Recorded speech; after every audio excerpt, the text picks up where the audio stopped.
Here we go.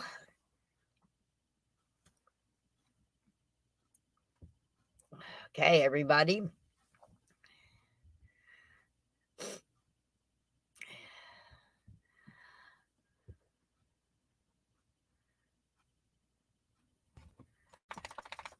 My panel rules, okay? Your first one is promise to Agnes. All right, I will concede to Agnes. I love her dearly. So if anybody else would like to come in here and join the panel, I would like to discuss some things. Let's see about some facts. You know, facts. Uh, Fact is Vincent Sabal is the leader of the America for Americans, or Americans for America, or America for Americans on Facebook. He is the leader and organizer of the movement. He's the one heading up everything that's going up and dealing with Palestine, Ohio, East Palestine, Ohio. So, fact number one, the only person in charge is Vince. Okay. Fact number two, Squirrel's been having a temper tantrum. It seems that some of you folks like to listen to me talk, and when you find out I'm somewhere talking, you come over and listen, and that's your prerogative. You have that choice. Don't let him, in his temper, bully you into making choices you don't want to make. Okay? Um, I need somebody to come in this panel and talk to me.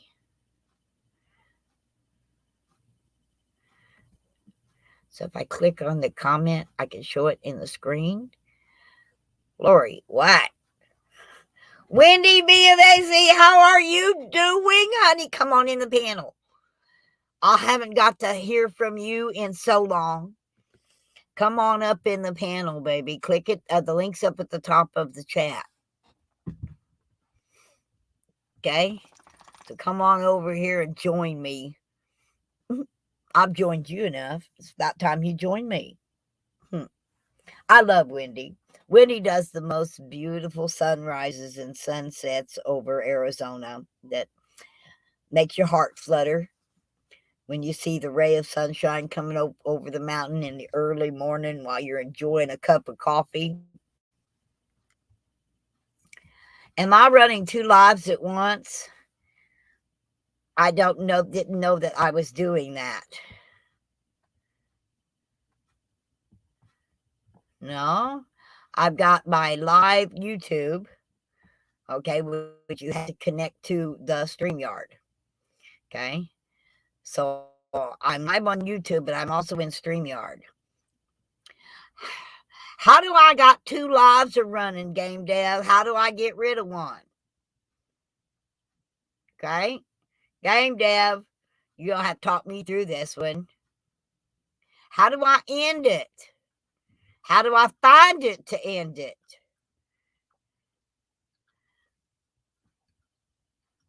Kill the YouTube.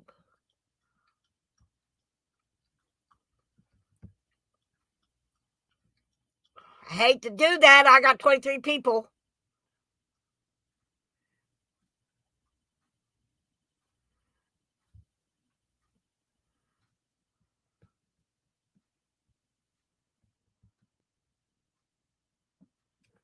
Okay. I'm killing the YouTube.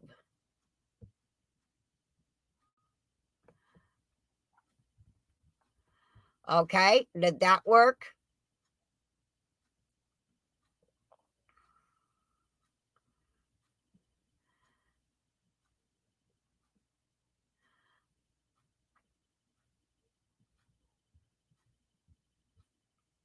Okay, this one is StreamYard. But on YouTube, I had all them people follow it. Does the YouTube still come up for them?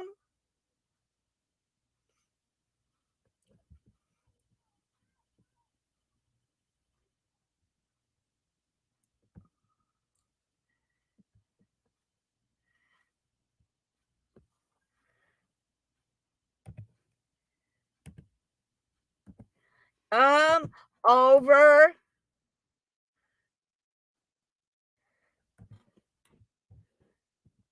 to StreamYard, right?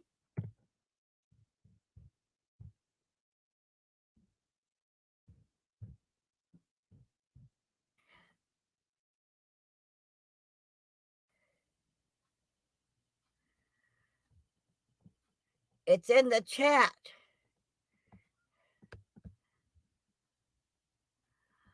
Okay, I got 17 of them here. Come on, everybody else, get over here. Somebody come up here on the panel, please. Why can't you? Oh, now I'm gone, Wendy. I'm on StreamYard.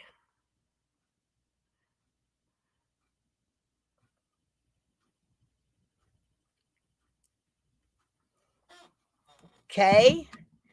Game dev.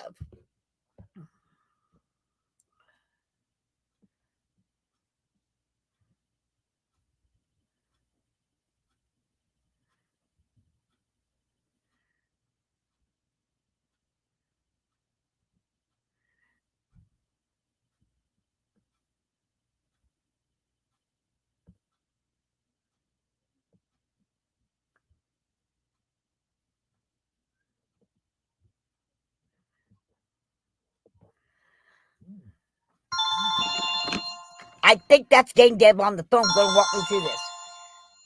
What am I doing wrong? Game dev. Dev. What am I doing? Yeah, I can hear you, honey. Yeah.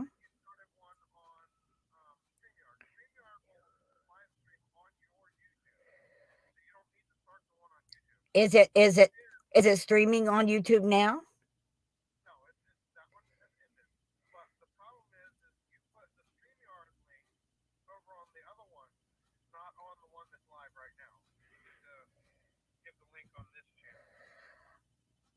Oh, okay.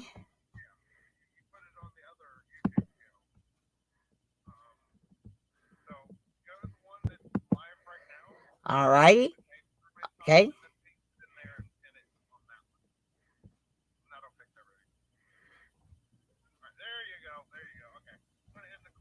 All righty.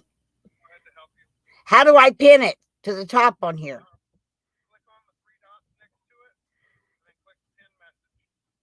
It don't give me that. It gets me.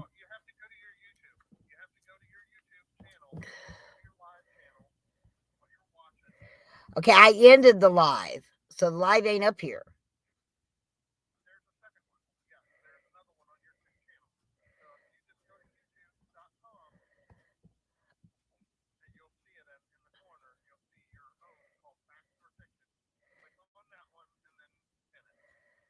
Okay, don't get off of here with me until I got this done. Okay? All right. All right. So I go to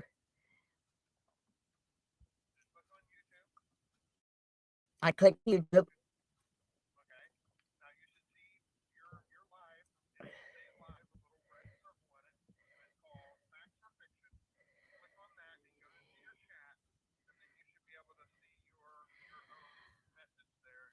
Okay, I'm not sure how to find this.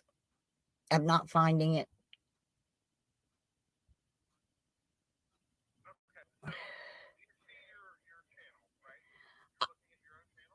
No.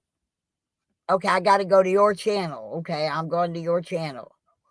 Okay, so all right, now I click on that YouTube. Okay, and yeah.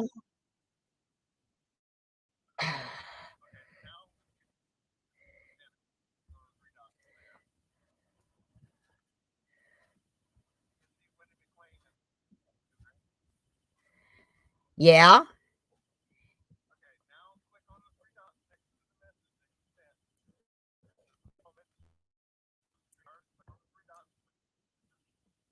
Okay. I got it. Pin message. All right. Now I go back the StreamYard.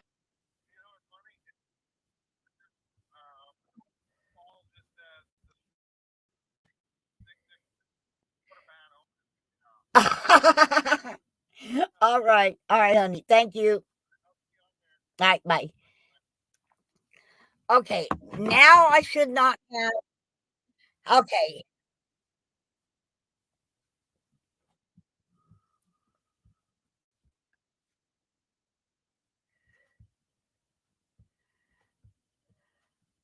Okay. Can everybody hear me?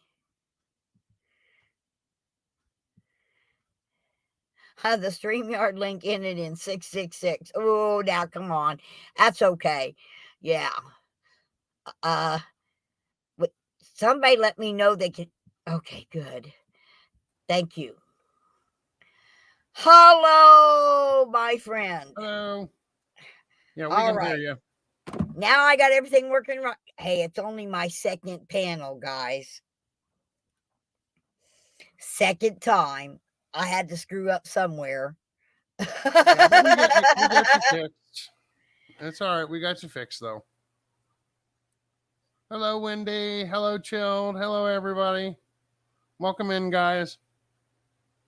Hopefully, we got this thing fixed. I have to answer a question here, okay? It's because Squirrel called me and acted like he was the organizer. He wasn't. Okay. And then today in his thing, he said that I had been kicked out of the organization. So when I talked to Vince, that was my question to Vince. Was I kicked out of the organization? Because Squirrel said I was. Well, it's untrue. It's totally untrue. So uh if that's where so Chilled, he did say that. And uh, in order for him to kick me out of the organization, he must first be one of the organizers, and he's not. So, but that's okay. If he believes that he has that kind of power, go for it, baby. Just go for it. I mean, that's what I'm saying.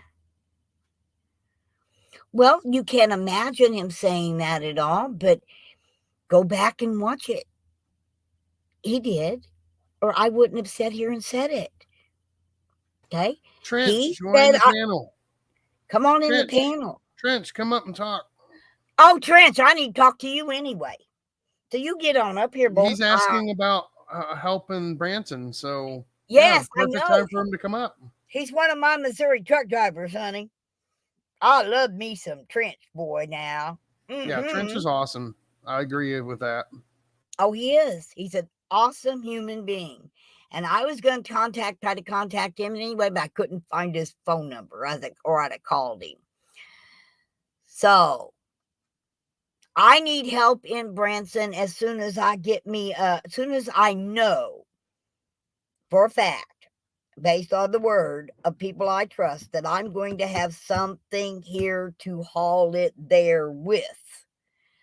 As soon as I get that, I will begin to go around and collect donations from the local entities here in Branson, and I'll get it out in the church bulletins and things so that people can start dropping stuff off. But I got to know, Trench, I got to know I can't do that and have people bringing stuff to a church parking lot and not have a truck to put it on. Okay? Red's welcome on my panel. I never said Yeah. Red would not welcome. He's absolutely welcome. He just has to watch the F bomb. Okay, and he knows that. I've told him that before, that around me, I prefer that he not. And if he's going to come up on my panel, he is welcome. As long as he can watch that little F bomb, we'll be just fine. Hey, and Mona, weren't you making the panel so he could come up and talk to you? I Yes. remember you saying something about that. You needed to talk to him, and you were going to make a panel for it. So I'm going to make a panel for it. Come on up here and talk. But the thing is that unlike me being in Red Squirrel's panel, okay, I have control of his microphone. And I'm not going to put up with screaming and yelling and cussing me out like you did on the telephone and not letting me get a word in edgewise, sweetheart. Right? So, yes, oh, yeah, I want Red to come up here and explain to me why he's mad at me. He explained it on the phone, but I don't even explain it to the people. Yeah. Deb, I mean, what he told me on the phone was between me and him, really, but he needs to come up here because he's taken it beyond the phone call. Okay. He wanted to chew me out on the phone. That was fine. I got broad shoulders and I can handle it. But then he went on and got really mean. And I don't think that's part of what he wants to be. He doesn't really intend to be mean. I don't believe so. Okay. Hello, Gangster Granny. Hi, Wendy. Okay, here's somebody. Do, Mr. Trench is coming up. do you care if I squash something really quick? Go ahead. Okay, so in Mona's live that she just did, we had two, count them, 1, 2 Kathys. One of them was talking shit, which is the one that was saying something about Biden.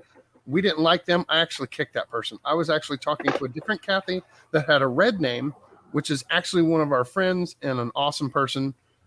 So, yeah, I just had to squash that. I'll shut up All now. righty. Trench, Hey, love you, brother. How's it going, hi. guys? Fine. Hey, so you think you might be able to help me with my supply? Well, I have to keep working, unfortunately. Like, I wanted to go to Ohio, but I can't. I Trent, recently. I have Tennessee Patriot. He's willing to drive. We need a trailer. Need a trailer. He's got Okay. his truck. He'll bring his truck here. We just got to have a trailer to fill. Okay. Uh, I'll put the word out for that. See what I can find. yeah, I just need a trailer, and as soon as somebody tells me they will or can or when they can bring me a trailer, Tennessee will come up and do the driving. Because I Okay. know that costs you money, big money, but somebody's got a trailer sitting in their lot that is going nowhere. Oh, I'm sure. I'll try and put the word out for it. I know a few people in the around this area, so we'll see. Sorry, I can't stay on for too long. I pulled over on the side of the road and I was listening for a few minutes, so I got to get back to work soon. Where are you at? That's a good question. I'm not 100% sure. The boy is lost. Somewhere on the side of the interstate. Somewhere on this side. Where are you headed to? Let's put it that way. Southeast. Oh, Yeah. well, that's good. I can't really No, talk about where I'm going. You know how it is. I know how it is. Have you heard of it? Had any? Are there any FEMA loads for Ohio on the board? No, I was actually talking about this on Lizzie's channel the other day. I haven't seen a thing. I've got access to this, and they come out of Missouri. A lot of them do, not always, but I haven't seen a single one. The thing is, when there's FEMA loads in one area of the country, it pulls capacity from other parts of the country. So I would still see that trend, and that simply just hasn't happened. I know what FEMA loads look like. I know what it does to the market, and it's not there. So I think it's the wildest thing. And I know you were talking about like Convoy of Hope, and they're waiting for the emergency order too, and it just hasn't seemed to happen. No, I was hoping it was going to happen over the weekend, and it just apparently nothing. but Big Sur got 5 feet of snow and got an emergency declaration immediately. Ain't that something? They had 5 foot of snow. Oh my God, something that's going to melt away. Okay. I mean, 5 feet's kind of a lot, though, to be fair. Well, they're not, that Big Bear's never had that kind of snow. Okay. And it was, but you can't, I'm not saying one's better or worse than the other, but I'm thinking that a chemical bomb that contaminates the soil and the water and the air might Mona, be just a little bit more important than 5 foot of snow. Mona, Probably. Yeah. Mona, are you checking the chat? Because Katie said, Mona, I will ship pendants and earrings for you to auction. Yes, And she, also, Wendy McLean works with trucking companies and truckers a lot. She's saying she can try to find a trailer for you too. okay. Hey, Um, Wendy, I you should will come up here fill. and talk to us. I It'd will be fill easier. as many trailers as I can possibly get if I've got drivers Mm. to drive them. Okay, I do know that Tennessee Patriot has already told me, Mona, I'll drive. Can I park my truck where you live? And I'm going, yeah. But he doesn't have a trailer because he pulls for other people. But he said he would bring his tractor up and pull a trailer if I could get a trailer. We were looking at renting one from like Springfield Grocers, or I was actually going, Trent, I was actually going to go up and actually talk to them up at Convoy of Hope. I Mm. know that they've got trailers waiting patiently for something to happen there. As soon as it happened, they filled them up. And maybe I can talk them into allowing someone else to take it under the I'm just going to call it A for A. It's easier. The A for A Foundation, because they are on 501c, but so is A for A. Okay. And one charity foundation can donate their goods to another charity to take it. So I'm Okay. going to hope and pray that all I got to do is find somebody to go up to Convoy of Hope and hook on to a completely filled emergency trailer and pull it up there. Yeah. I mean, Fair enough. hey, what's the worst thing they can say? No. But they can't give me True. any answer if I don't ask. So uh Okay, I can do that, Wendy. I'll give you okay, her just number. text it to me, honey, Yep, on I got my it. on my flip phone. Yep, I got it. Uh yeah, he's going to text it to me, Wendy, because we're going to try here. I already talked with Rick Beasley. He's the guy that owns the American Freedom Experience Theater, and he's also one of the members of the board of directors, I believe, for the Faith Life Church. And so I'd like to use the Faith Life Church because it's right off of 76. Got it. Mm. It's right off of There you go. 76, and easy to put signage up, and it's got 4,000 parking spaces in that church parking lot. So I figure it'd be big enough to hold a couple of tractor trailers, Okay. and it's got it in and it's got it out, so that people can come in, drop things off, and pull out the other way. Have an entrance and exit to the parking lot. So I've Well, already worked on that. Mona, I got to get back to work, unfortunately, because I just pulled over so I can, watch your live stream for a minute. But when you do get all that taken care of, let me know. I'll give you, I'll shoot you a text message later or something when I get done working. It'll be pretty late, and Okay. let me know. And if I can, I'll come down there and I can at least help you load the trucks and stuff like that. Help Okay. manage it. But I can't take too many days off from work, unfortunately, right now. Got to Uh, pay for my, hey, I got Got bills to pay now, RV. unfortunately. I do I too. see Yeah, your RV, bro. That's fucking yeah. sweet. Oh yeah, I'm gonna turn it into a command center so we can have something to haul with us next time something like this ever happens again. Hopefully it doesn't, but that's just kind of the nature of things. And So I'll be ready for the next one. a command center is always good. And Oh, I'm it's just got like a glad whole office and everything. Like it's got a legit office back there, so I'm pretty happy about it. I'm anxious to see it. You're Yeah. bringing it to Branson for the event in November, right? It's in the shop. We'll see if I can get everything taken care of November, it. the Oh, long November. way Oh, down. November. Yeah, Yeah, we'll see about that. We'll see. I'd love a That's still a command ways center. off. I'd Yeah, love to have a command center parked there at the front gate. That would be really super cool. it'd be pretty sweet. Yeah. Yeah, would. All right, We'll see baby, what you we can get do. back to work. And You stay Yep. safe on that be road safe. now, okay? I I love appreciate it. Y'all two have a good day. Thanks for having Okay. me. Be safe. Bye Have bye. a good Mhm. one. All right. Thanks. Bye. Love you, bro. See ya.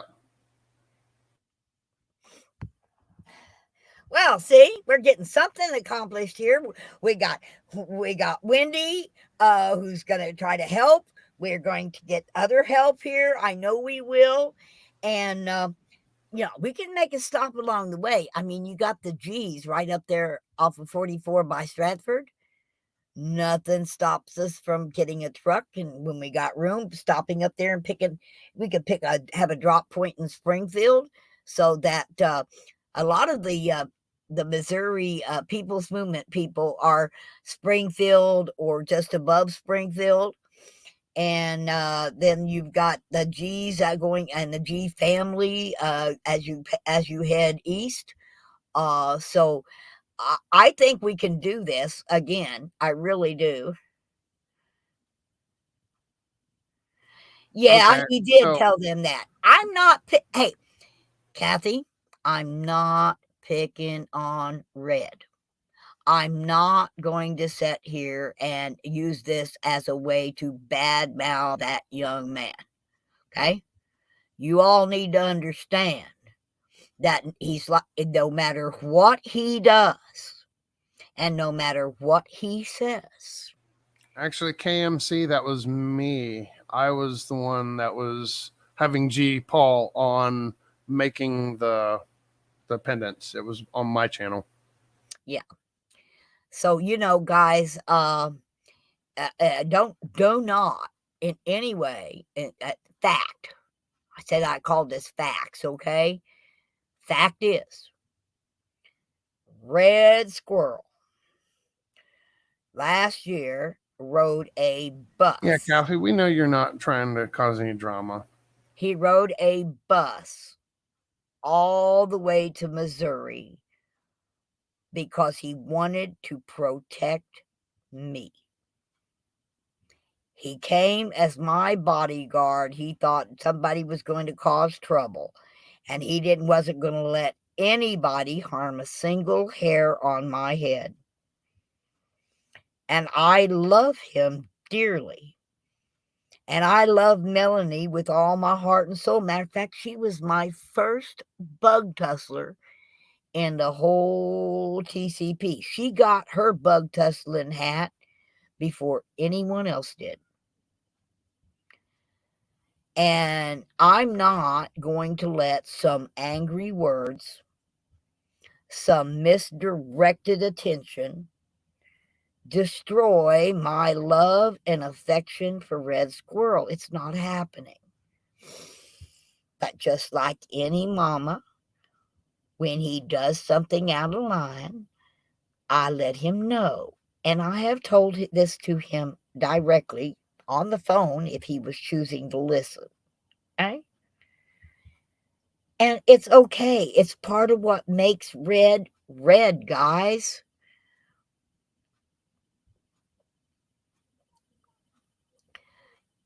I don't know who Tommy Justice is, Miss Wendy.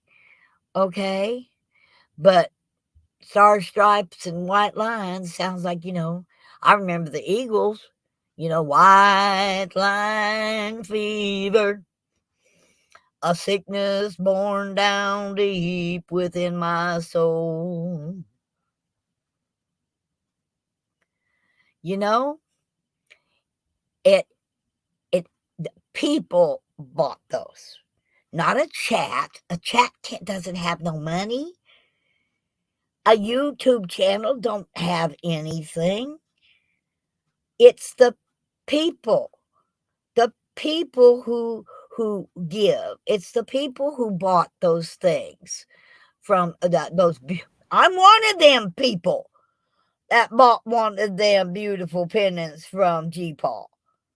It was people, not a chat, not a convoy. It was none of those things. It was individual people. Corporations didn't buy them. Big box stores didn't buy them. It was us that did that. And it don't matter where the money came from. It just came. It was dropped in the account And G. Paul's doing his best to get those things mailed out to us as quickly as he can. Okay? So, if, I mean, anybody here, you got a problem with me, come on the chat. Let's talk. Open ears. I have an open heart and an open mind. So come on here. I mean, that's why I put this up. Hi, KMC85. Hello there, darling. How are you? Welcome to my chat.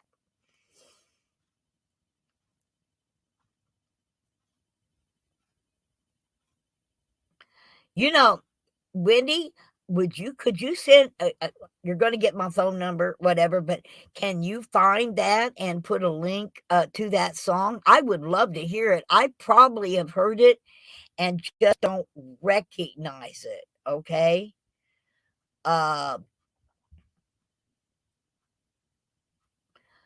don't know who that is. The only Eddie I know is Eddie Beasley, who wrote My California Angel. That's the only Eddie I know. Oh, he sings in Branson. That's Eddie Beasley. Is that who you're talking about? The veteran with that's missing the two legs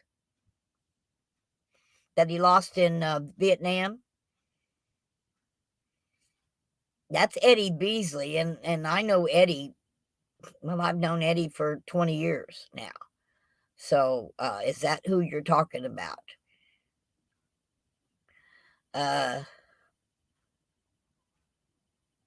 You know, I went to I had physical therapy. I had to go to torture first this morning.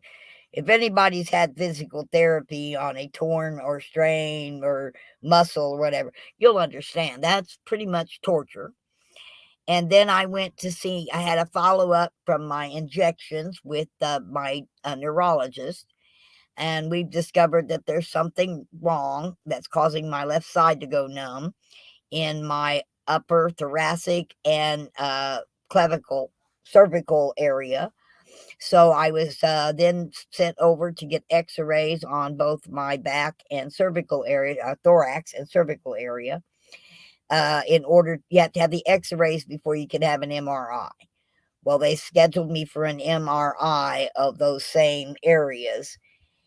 And that's in March. It's hard to get an MRI. Okay. That's in March. And you can give Wendy my phone number too, Dev. Not a problem. Yeah, I did. But you should check that text message and tell me what to do. Okay.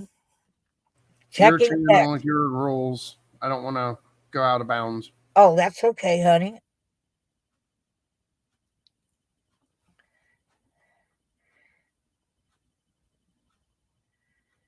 You know what?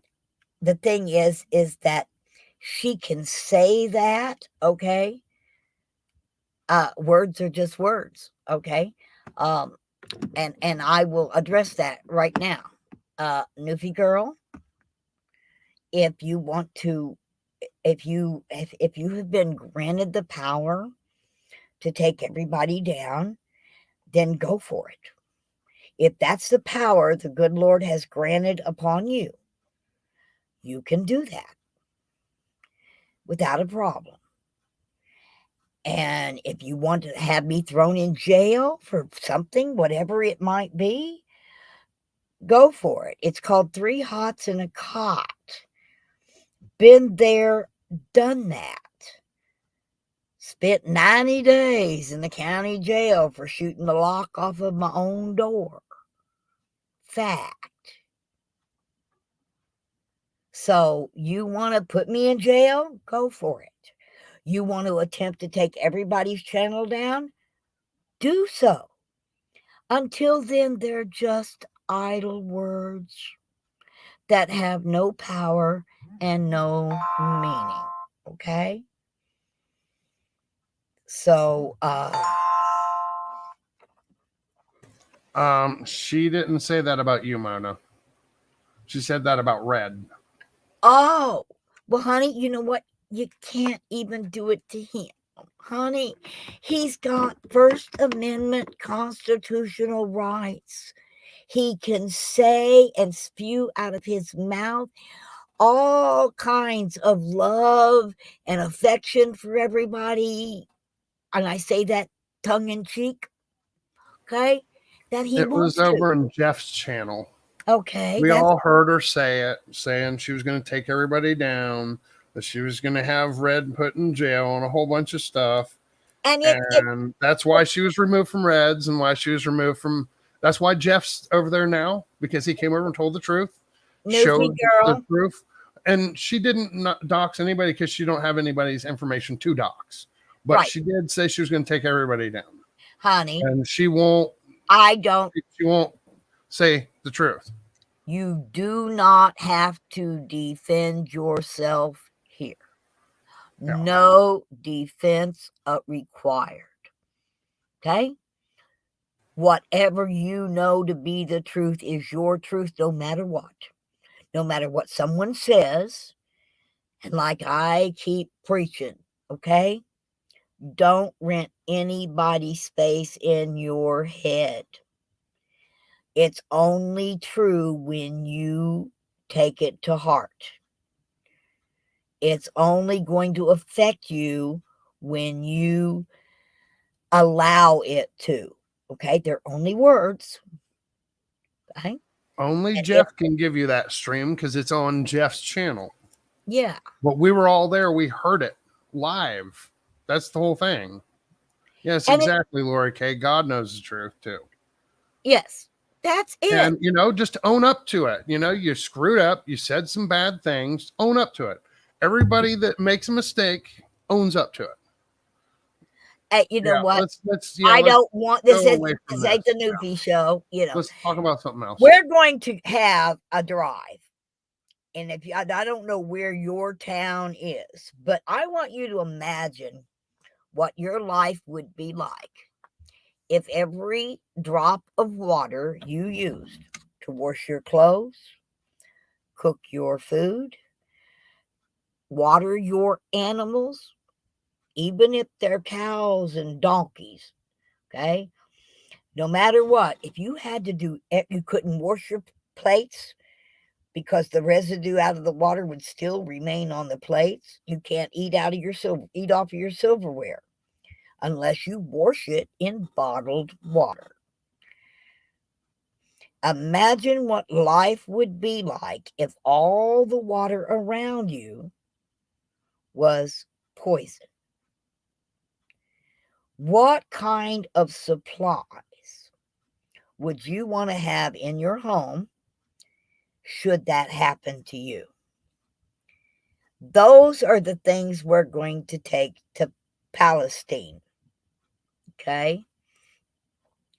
So, can't we get back to what we can do to help? Yes, Kathy.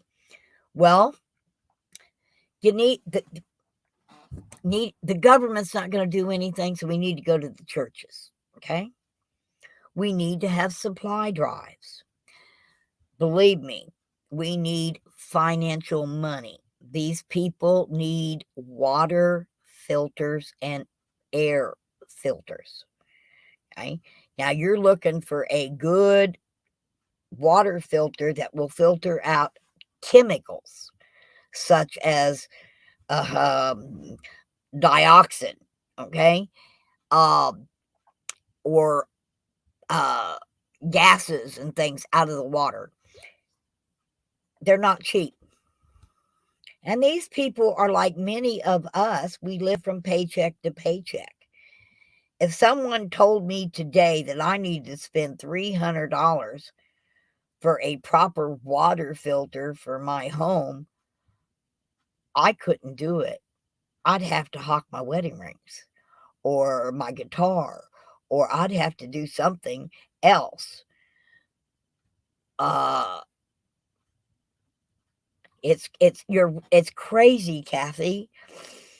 It's crazy that they would give an emergency declaration because of foot of snow in Big Sur. And here it's been over 3 weeks now, and there's never been a mention of an emergency declaration. And I don't know how many of you guys have ever worked disasters or anything, but the federal government and the powers, it's not the federal government moving in, but the federal government is the one who stands up and says, I owe you motel, house these people and I will pay. They don't house the people, but they pay the motel to house them. They don't feed the people. They call Food Harvest and say, okay, Food Harvest, we're going to cover your costs so you can go to the disaster because there's been a declaration and we have money.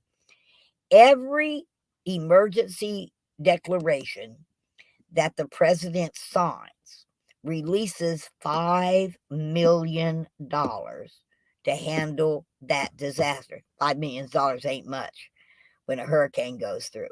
The rest of the funds have to be voted on in Congress. But the first $5 million can be released with the president's signature. I mean, look how much money he's released with his signature for Ukraine. But the thing is first the mayor, and what they've done, the EPA has convinced the mayor of Palestine that everything's okay. All right. But when you don't see birds flying overhead, when you don't hear crickets on the ground, and all the wildlife is dying, I would worry about it. So true. They're not, but they've got the mayor convinced, because the first thing that has to happen is the mayor has to first ask the governor for an emergency declaration. The governor signs the emergency declaration, and that releases the first $500,000 or whatever's in the state coffers for emergency relief. And then the president has to sign it in order to get help. In order to get help from like the Guard or Convoy of Hope or Rubicon. Rubicon is one of the groups that go out and do the mucking out of the houses and the cleaning up. JJ, come up on panel. Thank you, Jersey J. I appreciate that. Hey, Jersey, since you are in the chat, thank you. Thank you. Honey, you wore my back out sitting here in the chair watching you tote that barge and lift that bale and unpack them trucks and sort that stuff. You did a fabulous job. You did a fabulous job with your stream. You did. And I am so enormously proud to have you and Jen as my friends. I am honored to call you friend. Okay? Okay, you come on up here, honey. Give him a couple minutes. He said he's at his son's house, so give him about 5-10 minutes. That's fine. That's fine. Whenever I'm gonna stay here just because I want to talk to him. Oh, and Mona, I rewatched that, and Red wasn't saying that you're kicked out of the Americans for America. He was saying you're kicked out of his group. Oh, he said, no, I was kicked out of the freedom movement, quote unquote. And the freedom movements, yes. That's what he was saying. Quote, he said he was going to tell everybody not to listen to you. All freedom movements. Yes. But he didn't mean the Americas for America.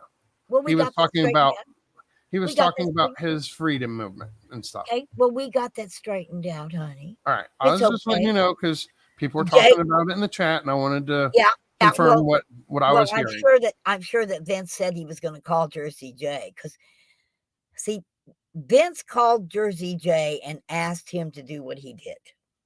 He was invited to come along and to stream it all. He was invited by the head of the organization. Well, of course, because JJ's awesome. He's awesome. He has his temper too. He has his little quirks too. But I like his quirks and his little changes of God, he'd be a dull person otherwise. Okay? And somebody said, well, why he would want to watch him? I think that was a certain Wizzy person. Why would anybody want to? Because he's entertaining. That's why he's entertaining. And And he teaches me a lot about surviving in the I'm going to woods. tell you what, that stove, that 2-hole with Yep. the vent at the bottom, I did not know about that. And I was like, oh my gosh, that taught me something. And Yeah, I'm an that's old funny dog. because I'm a even little Cody hard Lundeen and them, when they did Dual Survivor, they never did that. They never dug any holes. And I thought that Hi, was Eric. weird that they never did anything like Hi, that. Joe. And then I seen it on Jay's. I'm like, wow, that is a really cool idea because it allows the air to come down in and it allows your fire to be contained and not spread. And it still gets the air from bottom so you get a hotter fire. It's really awesome concept.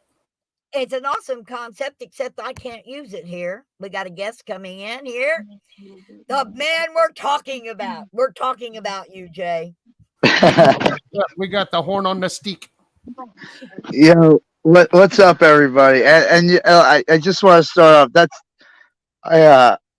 I've been getting a lot of thank yous and praise, and it's kind of overwhelming. I'm gonna be honest. I appreciate it. It's just I'm not in it for that. I do appreciate it. But Yeah, I No, know. but that's what comes with. It's hard to get that all the time. I know. You're humble, Tough and that's shit. okay. I'm trying. Stop. You're humble, and that's all right. Let us do our own bragging about you. You don't have to brag about yourself. Exactly. No, I prefer if I just honey, stayed in the darkness here. I can't lift a single case of water. I have to have the store people take it off the shelf, put it in the cart, take it out of the cart, put it in my car. And my neighbor comes over to take it out of my car and bring it into my house. So watch you lift, move, stack, tote, pack all that water gave me a wonderful inside warm fuzzy feeling because I felt like you were doing it for me. Oh, Mona. Because believe me, if I had the health, if I had the back and the health, I'd have been there trying to go hard and lift the bale. But you went in my place, and I thank you for that. You went in a lot of people's places, but I'm selfish. I like to consider you went for me. I did. When Vince contacted me, he said, I need someone to come in Mona's place. I was like, let me get it. Let's get it. I just, he called me today. We're trying to put together a concert. Okay. I heard all of our places. I'm gonna go to work on trying to get a hold of the guy who used to work for Dolly Parton that has direct contact to her. And I'm going to talk with some others that can help. Tony Orlando lives right here in Branson. Okay. So does Buck Trent. So does, there's a lot of people that live here, and some people don't know it, but a certain karate fella with black hair, kind of got a demeanor about him that was in the movies. Oh, Steven? He lives here. No shit. He has a ranch over in Kimberlin City, outside of Kimberlin City. Yeah. I've had the pleasure of sitting at Denny's, of all places, till the sun come up, visiting with that man. Do you know that man can sing? Really? Does anybody know that Steven Seagal can sing opera? Wow. I knew he was a cop, but I didn't know he was singing opera. He can sing anything. I said at one night he come out to karaoke at the Hillbilly Inn. And of course, he told everybody he wasn't Steven. And nobody was believing it, Yeah. But when he got up and he sang a country song. He did Ave Maria. Oh Okay. wow. The man can sing, and he's got a wonderful personality. But I don't think he's the song person that Vince was talking about. Yeah. I I think I um I have a couple of prospects that I'm working on that have worked in the film industry and musicians, and I don't want to say anybody I'm working on trying to get. There is a famous YouTuber. There's a couple people that I've reached out to, and I'm actually getting hits back.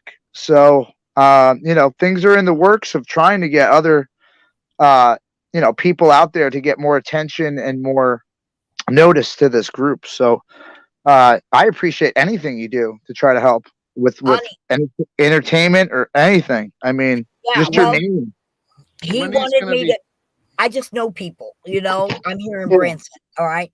I mean, a lot of these entertainers here, like the Dutton family, they were on America's Got Talent. Yeah. The Dutton family is here, and I mean, I know Judith Dutton and Jonathan Dutton. I mean, they came to my mother's bedside in her apartment and gave her an entire show because I asked them to. Oh wow. Okay, that's the kind of people the Dutton family are. When I told them that my mom had got to see almost every show in Branson, but she really wanted to see theirs, but couldn't because she's bedfast now.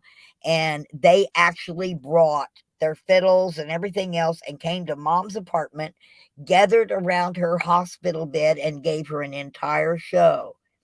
And that night at their evening show at the theater, they dedicated the entire show to my mother. That's the kind of people they are. That's what we need. Wholesome family, community oriented people, you But know. like I told Vincent, I don't think that they would come to East Palestine because of the children, Yeah. you know. Well, another thing is, if we do try to throw some kind of event or anything, I think maybe we should try to move it a little outside of the city limits, so that way we can have a safer venue and people can kind of come That's out and relax. that's what I said to Vince when he mentioned Yeah. the high school in Palestine or wherever, and I mentioned that you might want to move it away just a little ways, okay? Yeah. That was kind of very ominous being at that donation site and the train whipping by at 40 miles an hour every 15 minutes. I need to know, did you do any testing for dioxin? Couldn't. I never got a chance to that night. I went back. I passed out in the camper. Woke up the next morning to rain. Me and Dom hung out at Walmart for a little bit, just trying to wait it out. Maybe it would slow down. But the local was like, "Yeah, it's raining out here right now, real bad." She wasn't trying to go out in the rain. I wasn't really trying to go out in the rain. And I was I was hoping you would do like take a swab of a piece of carpet, a swab of some clothes that hung in the closets of somebody's yeah, house. Uh, take a skin sample. yeah. Well, Okay, there was debris on our vehicles in Hagerstown. We woke up to it looked like liquid fell from the sky. Wasn't and it left rain. yellow, and left tiny yellow dots all over Brian's truck. Yeah, all over all the vehicles. Almost like a sand that It was a very weird texture. It was a greasy texture, like a greasy. It stayed on the car. It didn't wash off easily, and there was just a lot of odd things. And I'm going back. Absolutely going back. I'm going to keep going back to East Palestine until they get the attention they deserve and the help they're needed. they need an emergency declaration. Now Absolutely. I um, called Josh Hawley's office, okay, Yeah. and demanded that be done because that's my senator, okay? Mm-hmm. But I'm going to find out the phone number for the mayor and the governor of Ohio and East Palestine because an Yeah. emergency declaration starts with the mayor, goes to the governor, from the governor to the president to release the $5 million per emergency. Do you know FEMA and all these people don't want to declare it a disaster so they don't have to pay? They're not declaring a disaster. That's why no funding and no government stepped in yet. They haven't declared it a disaster. It's like Convoy of Hope up here in Springfield. They got trucks ready to roll. Charlie said down at Walmart in Berryville said they've got trucks ready to roll. They're just waiting on the paperwork. They'll be there in 24 hours if somebody signs the friggin' paperwork. They're ready to roll. Yep. And now, another bad part of this is any company that's associated with FEMA is not allowed to donate to stuff like us because they're already obligated to donate to FEMA. So they like any of these big companies can't donate stuff to us because they're associated with FEMA, and FEMA doesn't have the orders of a disaster to come and relieve them. Because they don't get paid. They have to pay their laborers to load the trucks and this sort of thing. And they don't get any money unless FEMA's called in. It's weird. There's a declaration of disaster. Yeah, and the weirdest part was I was just with a whole crap load of people who did not get paid, and I didn't hear them bitch one time about loading a truck or putting a case of water in the back of somebody's car. How about that? How about that? So it is possible. Yes, but it's like I'm a member of Gray Shirts or Rubicon. Yeah. But it's in their bylaws that they cannot roll out without emergency declaration. It's in their bylaws. And they could roll out with when they come out to a situation like what's in East Palestine, they roll out with all complete hazmat gear.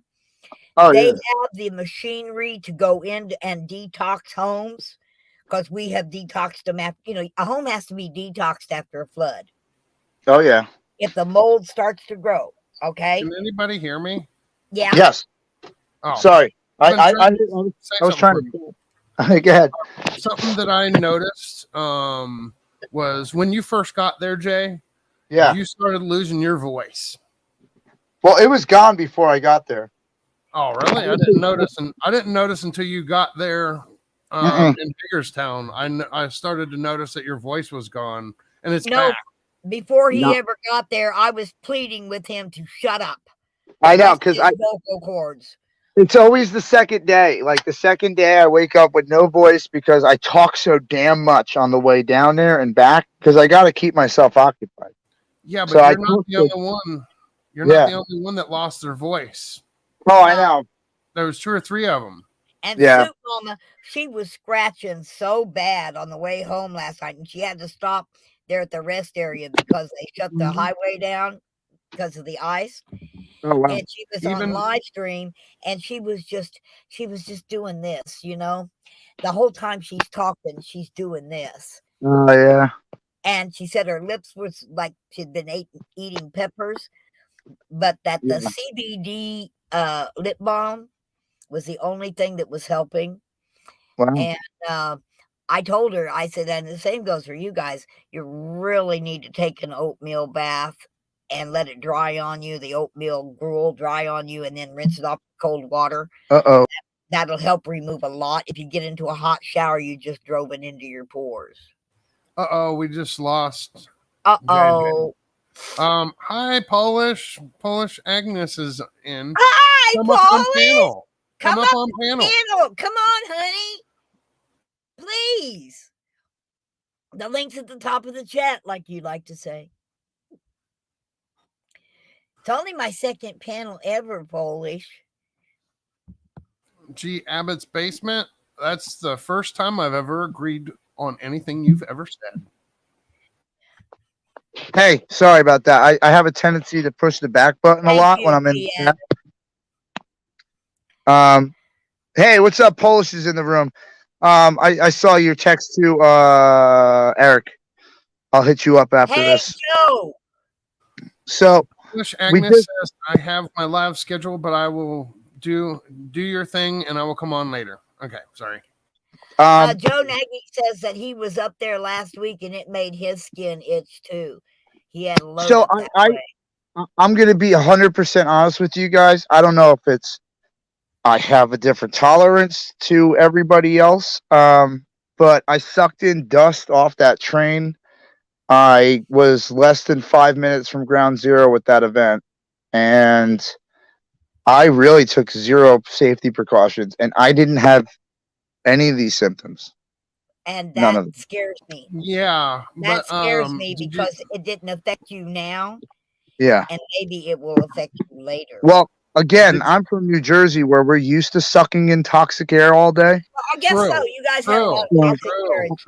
true. I'm True. thinking I might have different tolerances levels, and that's not even a joke. Like I really, from working in construction, like I've worked with hydrochloric acid probably 150 times. So like I never took safety precautions back then, and Yeah. like I'm cleaning tools off and shit and concrete with it, and I didn't. I mean, I would wear goggles and boots and gloves, but besides that, I probably should have done better, but if it was going to hurt me, the last 20 years of me working is probably going to kill me faster than that stuff in the air. Yeah. Glenda, do you believe the EPA? That's probably true. Yeah, I'm telling you. I used to watch my hands off with xylene. All of them Oh people. God, what? All Yep. of them people used to tell me that jab was going to keep anybody from getting C too, but Yeah, yeah, how did that work out? yeah. You know, Well, I I'm not bringing trust up. them. I'm not bringing it up to like discredit anybody or say anything bad. I'm just saying that I don't have any of the symptoms. Jen kind of has some stuff, headache and dizzy spells. But yeah, but yeah, I didn't get any of that, and I'm glad at the same time. But I am going your down. ass off. You were sweating your ass off too while you were there. Yeah, I was purging as I was working. So yes, you were. You were. I saw that. Yeah, Soup Mama had burning on her lips and her mouth was burning real bad. Well, I had that too, but in my defense, I was out in the like 50-mile-an-hour winds all day the day before. So like I had windburn all over my lips were like chapped to hell. Like I was beat. Like what happened with the Polish Agnes is in here. We're all everybody's showing love to Polish. Thank you for what you did. That's Agnes. awesome. Yeah, Polish did a great job too, man. I gave you your total that night, if you remember. Well, I stayed up with her for as long as I could, and God bless Ed. Okay. Because when Polish drives home, she puts up, because she's driving all alone, and she puts up a panel. And some of us stay up with her and we talk to her and have a panel and conversation the whole time she's driving home, keeping her awake. All right. Helping keeping her alert. Drive. Yeah.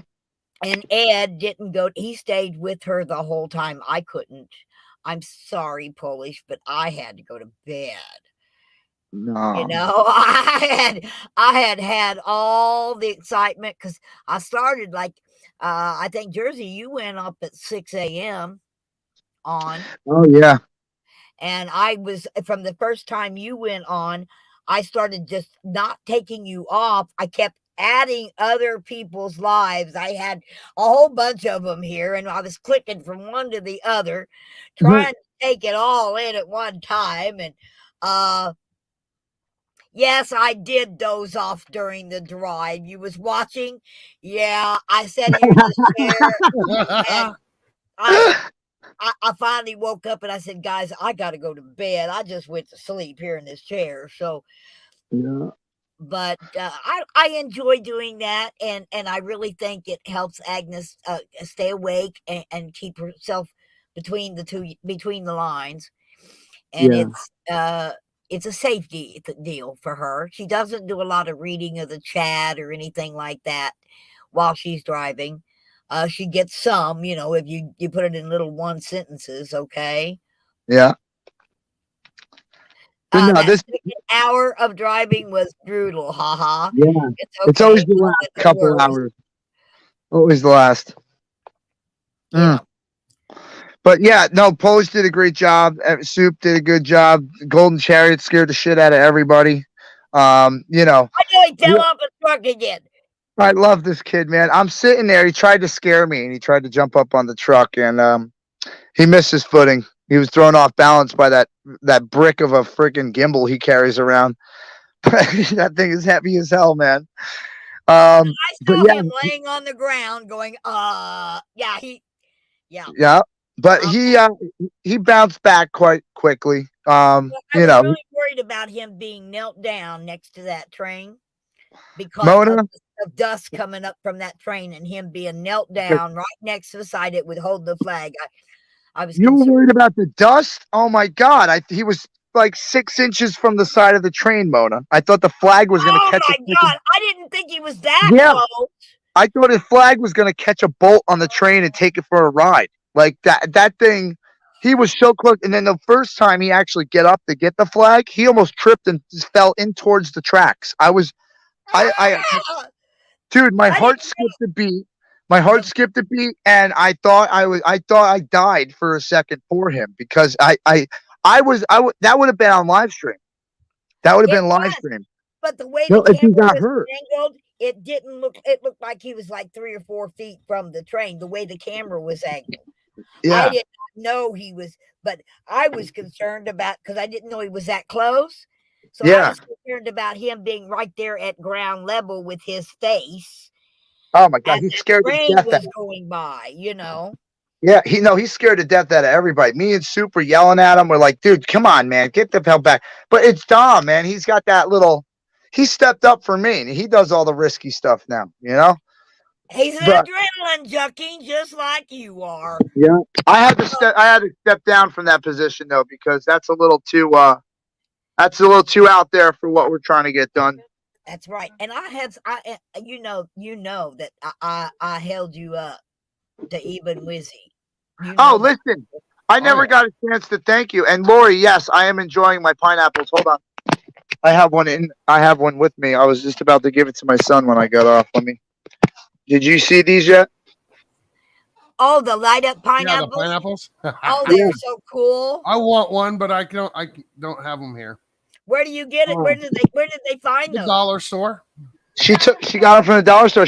Lori K, the good Lori, as she likes to refer to herself as. Yeah. She came with like 10 of them, and then went again and came back again with like more of them. So I was passing them out to like all the people that were there. Oh my God.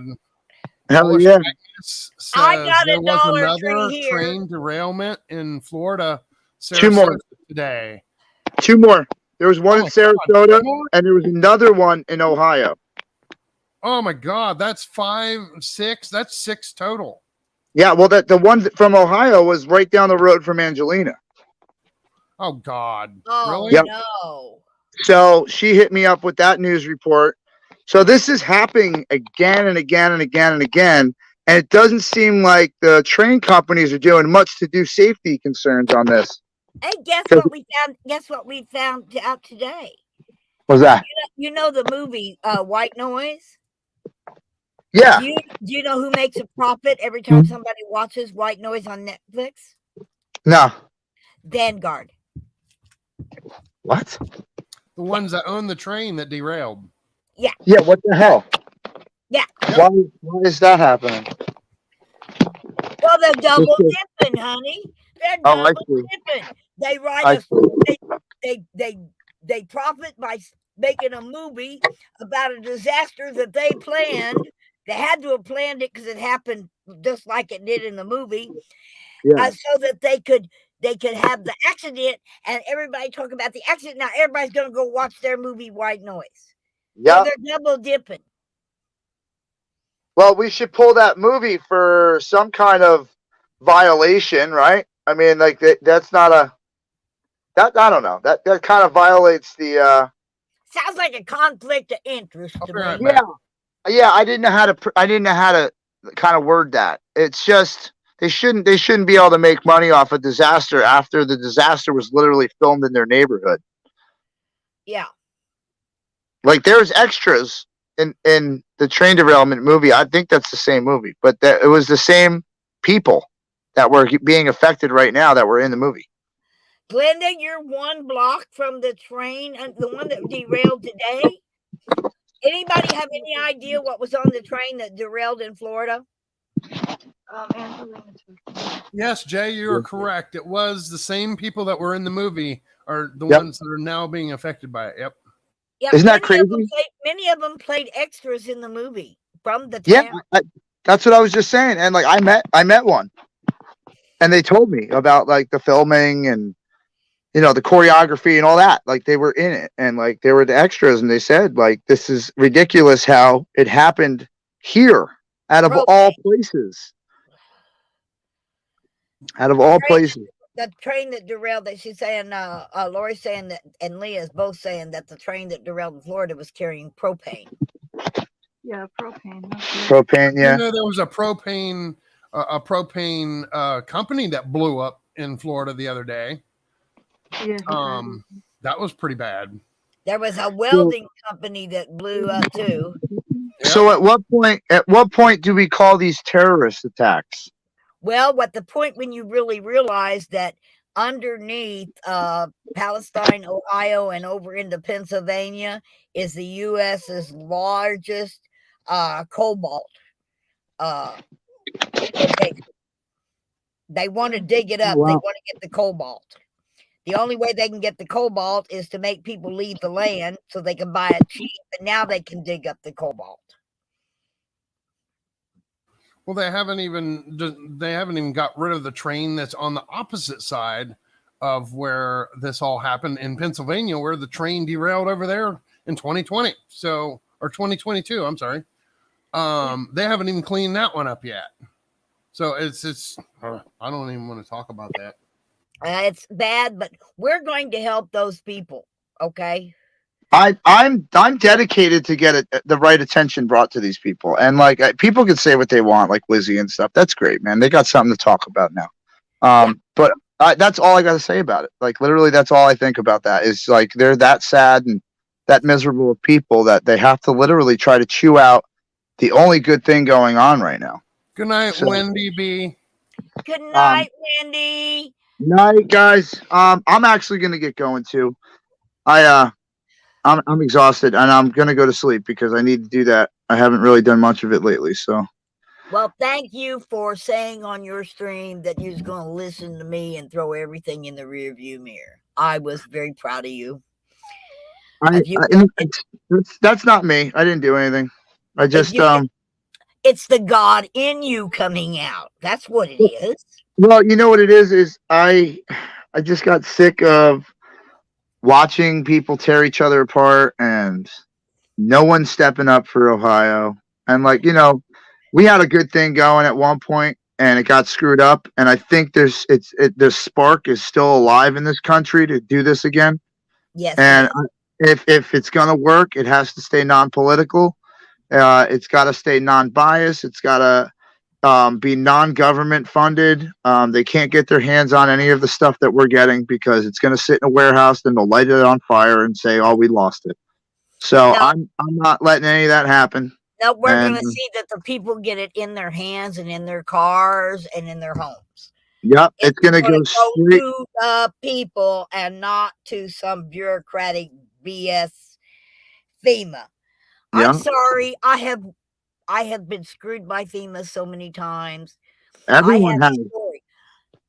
What you don't know, nobody aired this, but when the big tornado that hit Joplin, okay, I saw the debris ball on my radar and was in my vehicle with the fire department from Omaha, Arkansas, and was on scene in 45 minutes. FEMA held 11 full fire search crews, more by the end of that. But when I got there, there was a total of 11 different entities, okay?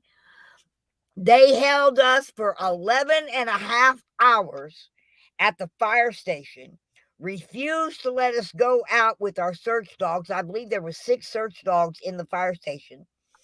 Refused to let us go out and search for people and help people for 11 and a half hours because there was lightning in the area.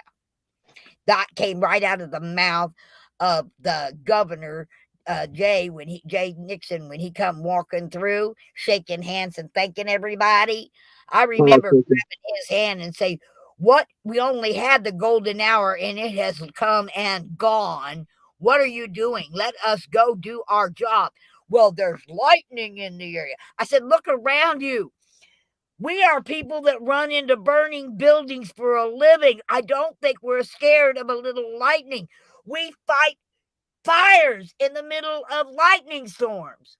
Yeah. A lot of those people bled to death from impalement. Yeah. So we couldn't go out and search for them and get them the help they needed and save their lives because FEMA held us at the fire station. Well, you know what? From now on, if FEMA's stopping anybody, the government or the police are stopping people from helping, I say we just blow by them and start doing what we're supposed to do, because the people that are willing to risk their lives, like the fire department, first responders, people like yourself and me, I'm willing to do it. I'm willing to run right into that, and I don't need to have any safety concerns about myself when I'm going to help other people. I mean, I do my due diligence and stay safe, but I don't need another entity to watch over me like a babysitter. Me and Baby Senior, my other search dog, okay? Yeah. If we hadn't been with the fire department, okay, we went up in conjunction with the volunteer fire department. Yeah. So I really didn't have, I was kind of under their leadership, how it works, the chain of command. Yeah. And if it had just been me going up in my own vehicle, I'd have told them, I'd have found a way in there to start searching, because I had a beautiful, not the baby that you met, but Baby Senior was an excellent, she was an audio alert dog. Oh. And she could hear people that were buried if they were crying out or noise underneath rubble and things like this. This is what she did. Yeah. She would hear, she was an audio alert search dog. And yeah, we could have, between her and I, we could have done a whole lot of good the night of the Joplin tornado, but they wouldn't let us in. And it was FEMA. And I told the captain, as we pulled in, I seen the FEMA truck sitting there at the fire department. Mm-hmm. And I immediately looked over and said, "Oh, we're screwed." Yep. Isn't that sad, though, that you know that already before you even roll up? You know that they're going to take control and fuck it up. Yep.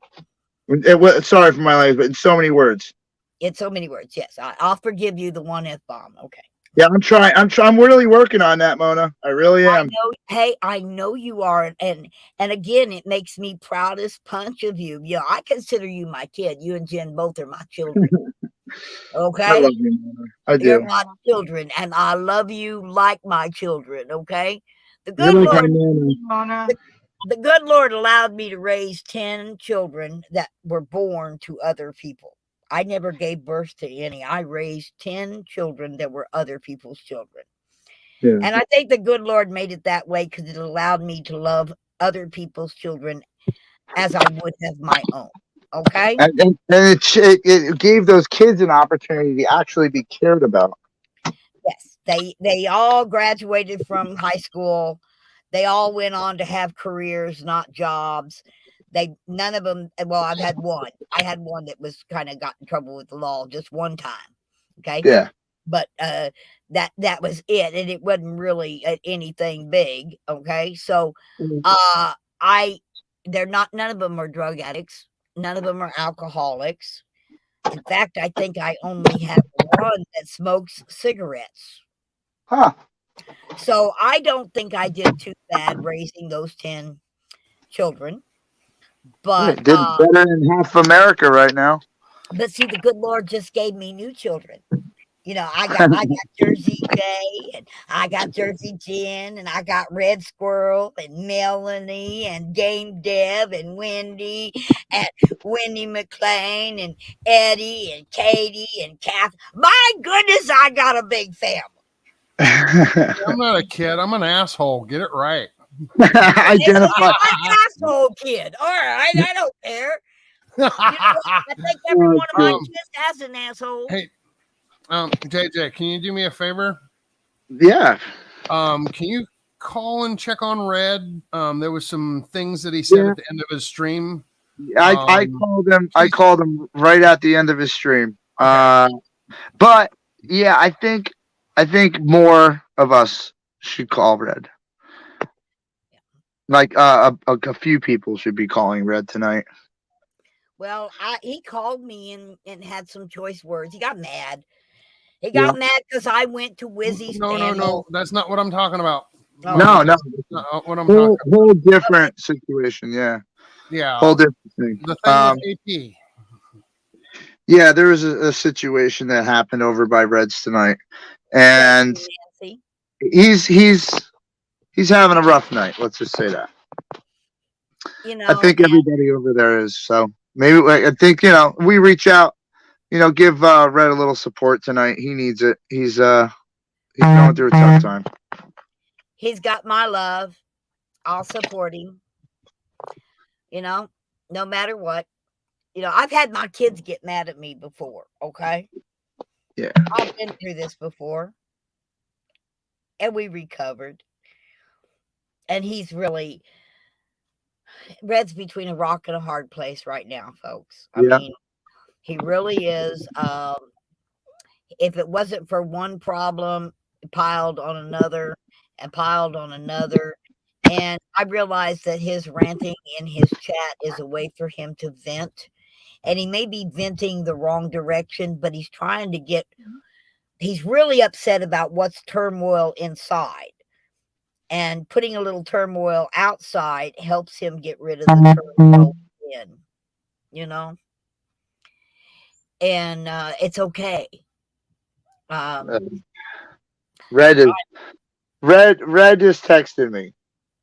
Yes. All right, so Red just texted me. It seems that he's got some kind of plan. So we'll see how this goes. But yeah, I mean, if anybody else that talks to Red would like to call Red and just give him a little, just an ear, let him talk. No. I think so. It just he needs to talk it out. I know it's a lot that he's going through, and I've been in the spot. I know the spot he's in, and it sucks, and it's just put a lot of pressure on him. So I'm hoping that he thinks tonight, because I love him. I wish I was there to put my arms around him and let him know everything's going to be okay. It's going to be okay. Well, I've got to get out of here. I still have some stuff to do before I go to sleep. The camper's got to get pretty much set up so I can use it. Oh, are you back home? I am over at my son's house. I'm parked in his driveway for a couple days while I watch him. His mother had some stuff to do with his grandma, so I'm over here at his house and I'm hanging out with him, and he's super stoked that I'm like literally in his driveway. And he can just walk next door and knock on my door and be like, "Yo, Dad." So he's stoked. So I'm gonna make the most of it, because I do see myself kind of away from New Jersey for weeks at a time coming up. So I do want to spend as much time as I can with him now, because I do miss him a lot when I'm on the road. Like, that's one of my biggest things that motivates me to rush home, is because of him. So, good. But yeah, I love you guys. I just wanted to let you know that you are not at all kicked out of Americans for America. There's no one that's kicked out of Americans for America. I know that. We're all Americans, right? If you bleed red and you love red, white, and blue, and you can get down with that, I'm with you. It doesn't matter anymore about anybody's differences and anybody's problems. I'm willing to sit there. None of them are as big as the problems that people are facing in East Palestine. So yeah, and I'm willing to sit there and have a conversation about it. I'll sit there and listen. If you disagree with what we're doing, I'll listen. If you come out and you want to voice your opinion to me, I'll listen. If you're going to make videos about it and tell everybody in the world that there's something bad about this group, I don't have any time for you.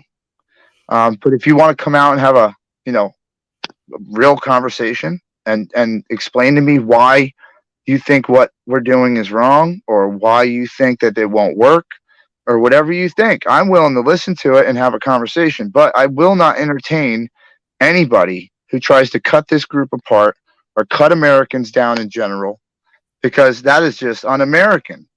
That's not what we're supposed to be doing. But we can't judge them, though, Jake. That's the point. We Yeah, can't judge, nobody can judge anybody. It's just, and we gotta. they have, they've got the First Amendment right, just like I have. Oh yeah, oh yeah. No, they And can say it. I'm not saying they can't say it. I've never said that. They can say whatever they're saying. I've been saying that. And in fact, it seems the more they talk about it, the more people get interested, and they look at our channel or they look at the event and they come to us. So it's pretty much like, it's free advertisement. is good advertisement. Bad or good is good Absolutely. advertisement. Still It's gets not, the word out. Hey it's guys, not. I got 53 people watching. I love you, Mona. But listen, it's not. It's all about um what we're doing. It's not about who's doing it. It's about what we're doing, and what we're trying to do is bring the entire country together to do this on a bigger scale, for not just East Palestine, or not just the next trail derailment. It's for anything. It's for everybody. So we want to take over for FEMA. We don't need them. All we We need is each other. That's it. we need to prove to the government that we don't need them. That's what I'm saying. I And we mean, they don't can't need do their any of them. job. We'll do They the can't job. they can't do their jobs. So the people have stepped up and they're proving that we can do it for ourselves, and we don't need all that overreach. We don't need anybody to decide what we do with it. All we got to do is just donate one roll of toilet paper, one can of soup, one bag of diapers. That's all we need to do. One person donates one thing, and you would have millions of items available. Millions. Yeah. I mean, if One every thing. person watching this stream, there's 52. If every person watching this stream went out and bought an extra package of toilet paper or an extra pile of paper plates, some extra plastic throwaway silverware, if each person bought one item, that'd be 52 items. Yeah, that's what I'm saying.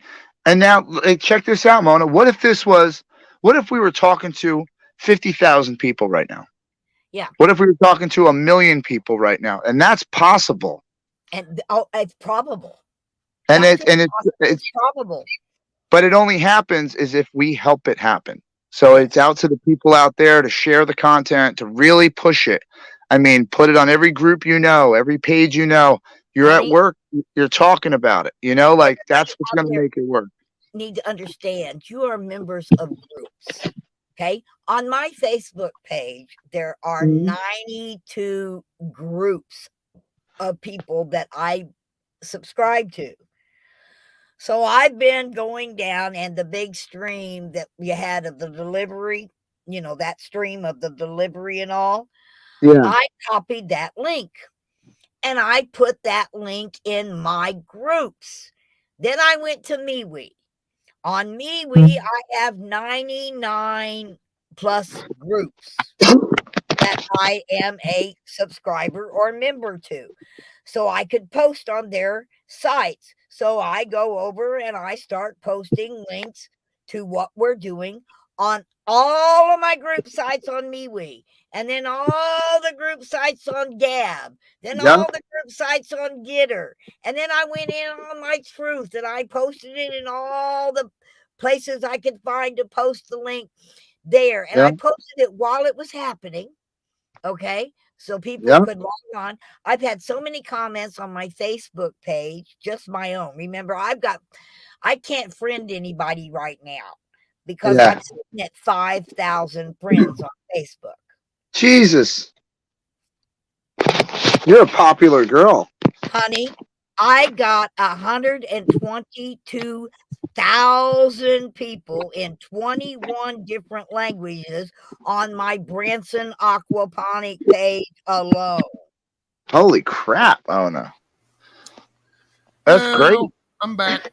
That's I went great. and made me some hamburgers and stuff. And But that's where I you heard you, do that. Jay. If you're sitting at home and you're feeling, well, but I don't have any money, Hello? I can't promote this. Can you hear me? I can Yep. hear you, We honey. can hear you. You know, you I got heard you from in the kitchen, Jay. Yeah, I know you got some stuff to go. I just wanted to say thank you for coming in and talking with us. yeah. No problem, man. Miss I, you I just doing your wanted to get show and through that. everything. So Yeah, as man. soon as you get I back don't to it, mind. let me know.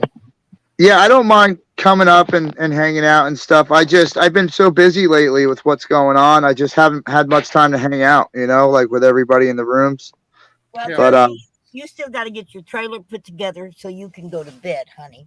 Yep. I As know, much I as know. I love you being here, I know you have things to do, sweetheart. I know. I love you, Mona, of course, and Dev, and everyone out there that really, supported us. And I don't know who's in your room that's different from the other rooms, but I just wanted to personally thank everybody who donated, supported, shared anything, or just, talked about it, anything they could do to help out. I really appreciate it from the bottom of my heart. Like it really, I am so passionate right now about trying to bring people together that I'm pretty much gonna be on that for the rest of my life. So you guys are making it easier, showing me that it's working It's and working. it's possible. So thank you to everybody out there. Thank you, And, sweetheart, for everything, and keep up the good work. But you get some rest now, okay? Yep. all right. Have a good night, guys. Thank you so Everything much. you do. Have a good All night, right. bro. Night. Love Good you. night. Yes, let me listen to the chat here a little bit. Let me back up here a second. Branson's on your bucket list. Okay, Cindy, good for that.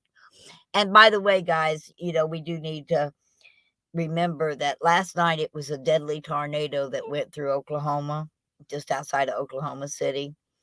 And it caught people sound asleep, ripped off roads, destroyed houses. So, but again, they will get an emergency declaration. I'll be right back. But pray for those people because, at least they don't, they got a house that can be rebuilt. Some of them. There's one there that I think is going to have to actually, the whole thing's going to have to come down. A couple of them. I seen the helicopter uh, footage from this morning, and they got hit pretty bad. Rhonda Vincent, you know what? No, but I might be able to get a hold of Debbie Campbell. Anybody like Debbie Campbell? Norman, Oklahoma. Yeah, and they've been hit. I did the Moore, Oklahoma tornado relief on that one, and of course, I was working with that F word at the time, but I will pray for them. They had horrible, and it was in the middle of the night. You love the Duttons. I do too. I'm only concerned they're wanting to have the concert in and around East Palestine, and I don't know if Judith would want to bring the kids up there or not. I'll talk to her. I'll ask her. I'll let her know that we're trying to put a concert together. She's in my email list, Judith Dutton. So I'll send her an email and I'll ask her. I'll let her know what we're doing and see if she wants to. You know, it doesn't have to be the whole family, okay? Because there's about 30 of them. But they could possibly do the older Duttons. I don't think I would take the small children into that area at all myself. Cheyenne, Oklahoma got hit also, huh, Joe? Really? Hey, Joe, why don't you come up on panel? Or are you driving? You can come up on panel. The link's at the top of the chat. Just click on it and I'll let you in. Wait a minute. Is that the real Joe Nagy? That's Joe Nagy, yeah. The real one? The real Joe Nagy. Really? Yeah. Damn. Oh, I'd love to be on panel with him. Oh, I love Joe and his wife Norma. I love them both dearly. Uh, they shoot. I don't. The Convoy of Honor would not have been a success without Joe Nagy last year because Joe Nagy took money out of his own pocket to make sure that we got the porta potties and the dumpster. We had to pay him back, okay? But we had to earn the money to pay for those porta potties and dumpsters. But he put the money up knowing that we were going to attempt to get his money back to him. But that man put that money up to make sure that those porta potties was delivered and was there at the beginning of the event. Right? That was Joe Nagy that did that. I want everybody to know. And the night we had the auction, I handed him, when people would hand me cash money, like the guy did for the flag, I immediately handed that to Joe until Joe had got back all $2,600 he spent out of his own pocket to make that happen. So I love Joe Nagy. He's a real supporter. And I'm wondering if it's the same one I'm thinking of, because the one that I'm thinking of, Joe Nagy is a pastor. no, this Joe Nagy is the truck driver, Joe. Oh, okay. He was with So the I've got the wrong convoy. one. He was with the convoy, with TCP for a long time. Yeah, he drove that red truck, a kind of a Okay, maroon different colored Joe truck. then. It always wore a cowboy hat, that kind of dirty looking, folded up, kind of old farmer cowboy hat. Ah, okay. I got you. Yeah, not the famous. That it's not the famous Joe Nagy. It's famous to Okay. me.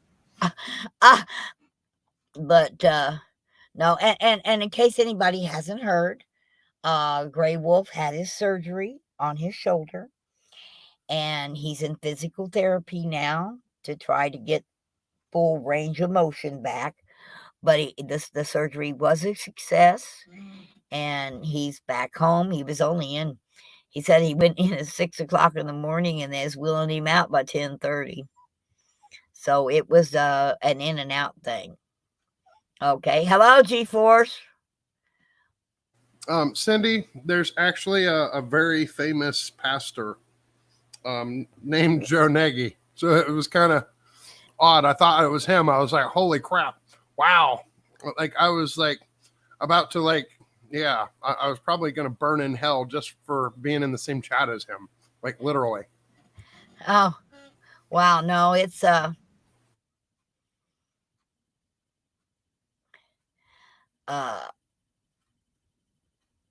shouldn't Joe Nagy have more than one sub? Is that all he's got? Joe, when did you? Are you I sure know it's the right Joe? I know J_N or Jesse, his son, has a live. When he goes live, I get notifications, but sometimes, YouTube doesn't always give you the notifications you want. Come here. Come on. Okay. I think that may be a clone because they're right. That is, they only have one subscriber. I do believe that may be. Let's see here. They joined on December 30th, 2021. They may have deleted all their subscribers. They may have done that. They don't have any videos, no playlists, no channels. Joe's never had a YouTube before. Oh, okay. Okay. That makes sense. Jesse does. Jesse, his son, Jesse Nagy, he's the capital J_ capital N is Jesse's live stream channel. I didn't think Joe had one because I've never been. I didn't. I think he probably just started his panel. Yeah, Joe, I know you're not a pastor, just a down to earth person. He's a wonderful, wonderful heart and soul human being. I love him and Norma both. Norma milks goats every day, So she can't come to a lot of the events. She made it last year. She got somebody to go over there and milk her goats for her so she could come down and spend the weekend down at the Convoy of Honor. And but Do you know of Felicia? Felicia, Felicia and Rapta are having a baby, is what Lanzi says. really? I heard that they had. I seen the thing that they had a big announcement to make.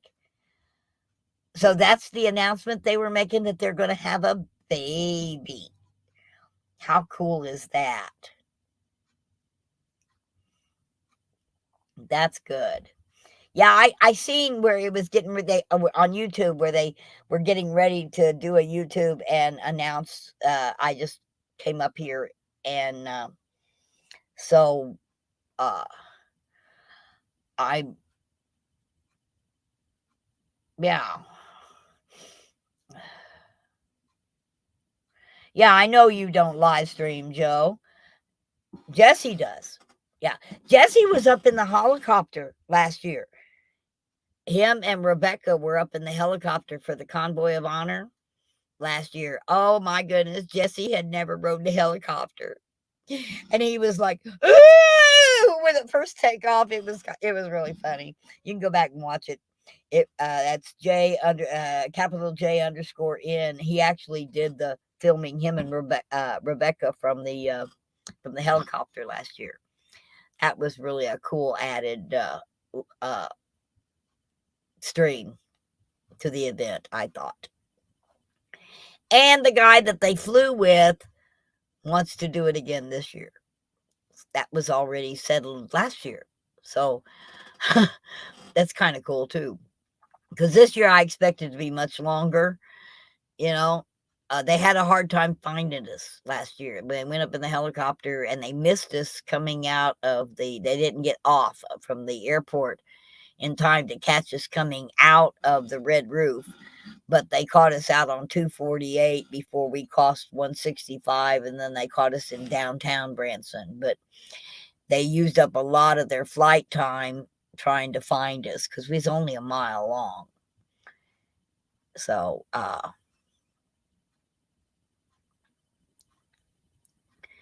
yes, Joe, you don't remember Katie? She was there.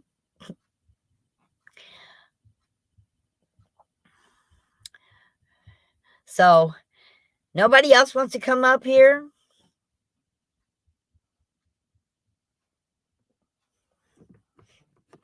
Sorry, I'm sitting here eating cheese or hamburgers. I ran out of cheese, so I had to make hamburgers.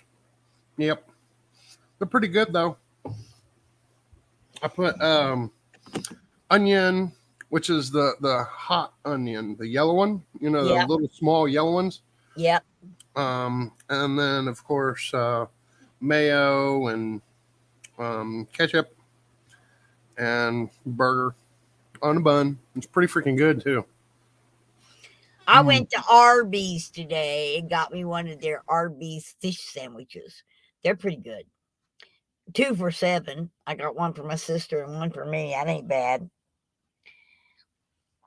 And that's what I had today. In fact, that's all I've had today. That and a cup of coffee and a half a bottle of tea. I remember when those were $5 for $4 for their fish sandwiches. And it was 5 for $5 for the roast beefs. Yeah, they still got the 5 for $5, but they're little roast beef sliders. And yeah, they're not even half the sandwich that they used to be. No. I remember when we were kids and we used to get the 5 for $5. They were huge. Like you could eat maybe 2 of them yourself, right? Yeah. And yeah. Like, good night, Glenda. Good night, dear. Oh, Arby's horsey sauce. Ooh, their horsey sauce was the best. I will give them that. Oh, Trucker G's seasoning. I wish I could afford it. I understand it's really good. His G-Spot seasoning. Have you heard about it, Deb? I heard about it. I was talking to him in his live, and I guess it's his wife. Yeah. And I died laughing when they actually told me the name of it. And that's all they were talking about the whole stream. Yeah, he's doing a G-spot barbecue sauce too. Oh, Joe's here. Joe. Well, thanks, Ma. Well, hello there, good looking. Damn, you How just you made doing? her like. I'm gonna shut up now. That's my man there. Hope you had a good birthday. You had a what? I hope you had a good birthday. Oh, well, happy birthday. birthday. No, did you have a good birthday? Oh, honey, my birthday couldn't have been any better except if you'd have been here. Okay? If Right? you and Norma had been here, it would have been better. But my girlfriends all got together and we went to the Golden Corral and they gave me a free meal. And we got there because the senior center was Right. closed that day. And just as we pulled up, here's the Uh-huh. whole group of ladies from the senior center. I had about 50 people in Golden Corral for my birthday luncheon. Well, you always draw. Huh? You always draw a big crowd, Mona. Yeah. Hey, You always have a big crowd. You need to turn your volume on the YouTube one. Turn the volume down. Go to the YouTube and put the volume, mute Yeah, it. mute the YouTube and just hear it from StreamYard. Yeah. Well, see if I can figure out how to do that. Down at the bottom on YouTube, you see the little speaker. Touch the speaker and it'll mute it on YouTube and come back and listen to it on StreamYard.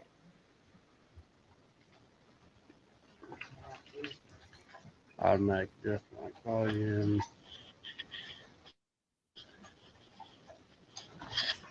So you're definitely right, not the maybe I was thinking of. Okay, Joe, what'd you say? I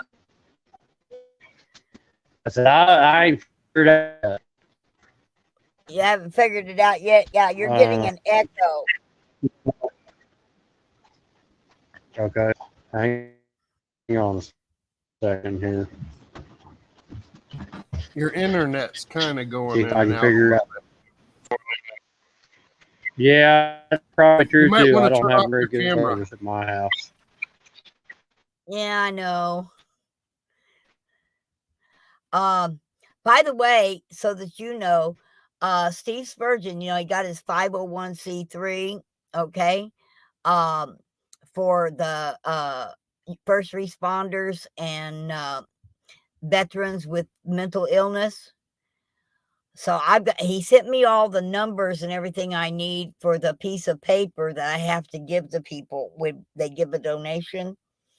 I've got to find somebody who knows how to spell and do proper English to take this information and put it on a letterhead kind of thing so that I can fill it out, like the Duttons, the Dutton family we lost donates him. 4 tickets, but he still could hear it. He lost it somehow. Yeah, his internet went really, really bad there for a minute, and then it can't. I don't know. I think his internet is like going out on him or something. It's just, honey, he's out in the damn country. Okay? Man's out on a farm in the country. In his Cindy, I hope you feel better. Yeah. Have a good night. Cindy said they've got a headache that is kicking their butt going to the couch. Good night. Okay. All right, darling. I can tell you how to fix that. It's called blackjack, whiskey, honey, and lemon. 1/3 of each in a 1.5 ounce shot glass. Put in the honey. Put in 1/3 of blackjack sour mash whiskey and 1/3 of real lemon juice and heat it. Don't let it boil. Heat it till till it'll all blend together. Hot toddy, isn't it? And then slam it. But it really, the thing people make mistakes with a hot toddy. It has to be, to really work, it has to be a sour mash whiskey. And the only sour mash whiskey still really on the market, unless it's moonshine, is blackjack. So Well, there's a few other ones. they're not true sour mash whiskeys. Okay. She said, "Will you FedEx it to her?" FedEx it. Yeah, right. Well, get the recipe is real easy. I usually buy those little bitty bottles of blackjack, the little bitty ones, because you're only going to use a third of a shot of honey, and it should be local honey, and a third of a shot of real lemon juice. And I like to actually take the lemon and squeeze it because you're only going to use a third of a shot. And put it in the microwave. It takes about 10 seconds. Don't do it longer. And as soon as it's cool enough to slam down, slam it. But you want to do this just before bedtime because you want to crawl under a whole bunch of covers. Don't kick them off because it's going to make you sweat. And it's the fact that it make the lemon takes the gunk off of the throat. The honey soothes the throat, and the sour mash burns the cold out. It burns it out. You can't get drunk on a half shot of whiskey. I'm sorry. I don't know anybody that ever got drunk on a half. Oh. I'm not a drinker. Yeah. I would be slammed if I drank that. But something I think is funny. Let's see here. Eddie said, "Good night, Cindy." Right? Yeah. But when he said it, it reads, "Good night, Cindy. Chase you later." Chase you later. Her last name's Chase on her account. So it says, "Good night, Cindy. Chase you later." I think that's funny. That's cool. That's screenshot worthy. Yeah, it is. That's cool. That's a good one. Hey, guys, I really enjoyed this panel this evening. I wish there had been more people with the cojones to come up here on the chat so I could see your beautiful faces, or at least your logos. Every time I look at Deb, all I ever get's a logo. So that's you've seen my face. I'm done showing my face because the last time I showed my face. I know I have seen your face. Oh, okay. No. Yeah, of course. But last time I showed my face, I ended up they turned me into a freaking porno.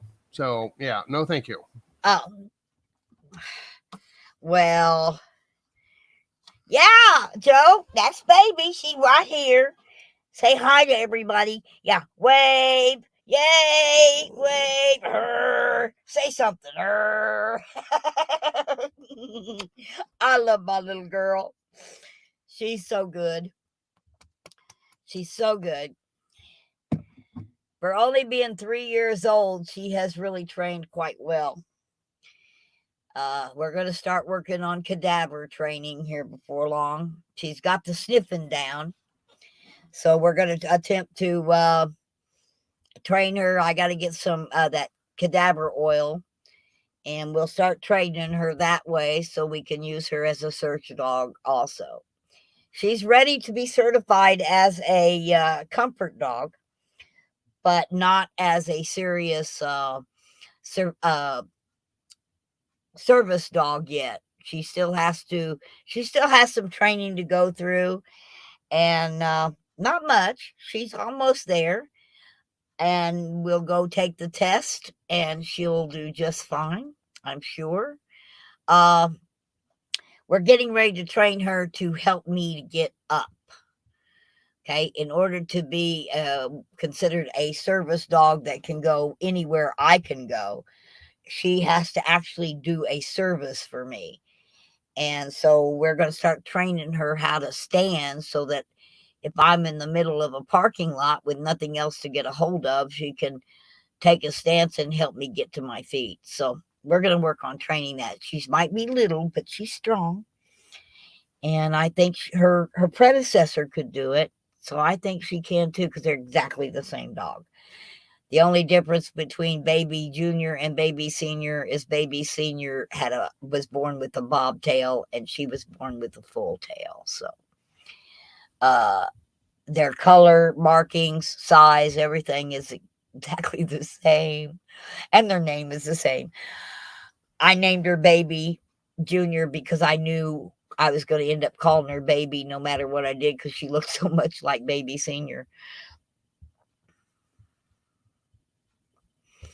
Live, live.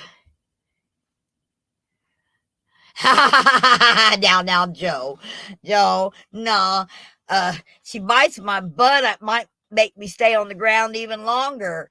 Oh,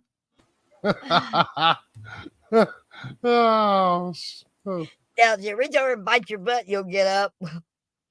But no, that's all part of that training. I got to prove that she does the service for me. Now, Baby Senior was trained to go for people. Okay. If I went down like in the garden or something, I could tell Baby to go get my landlord. I need you to go to the office. Go. Well, if they see Baby out running around without me, within voice range or sight, they knew something was wrong. And because I live alone, anything could happen. Especially if I get out in the garden, I'll get out in the garden, get to working or whatever. And I have gone down a few times and had to be helped up. Not that I fell down, but I went down.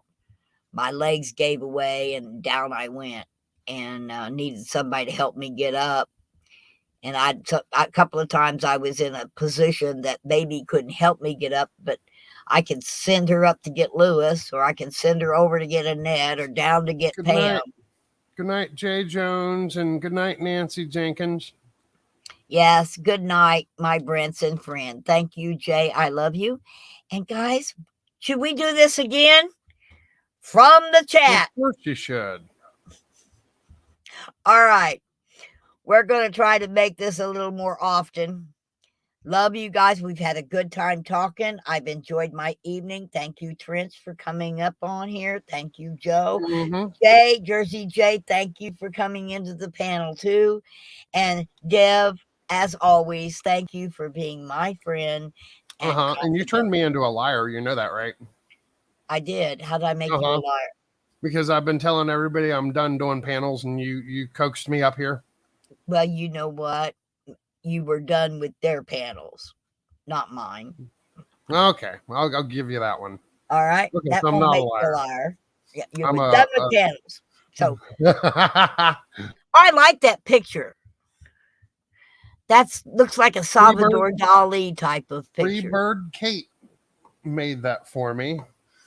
Remember when they were all saying that okay, so AP said something about my legs, and I said that my legs got blown off. And hi, Eddie. That's one of my legs that got blown off, Oh. That's my grasshopper leg that got blown off, okay. But it didn't really get blown off. She just said it was. Let's give Eddie a chance to speak here. Come on, Eddie. Hi, Miss Mona. Good evening.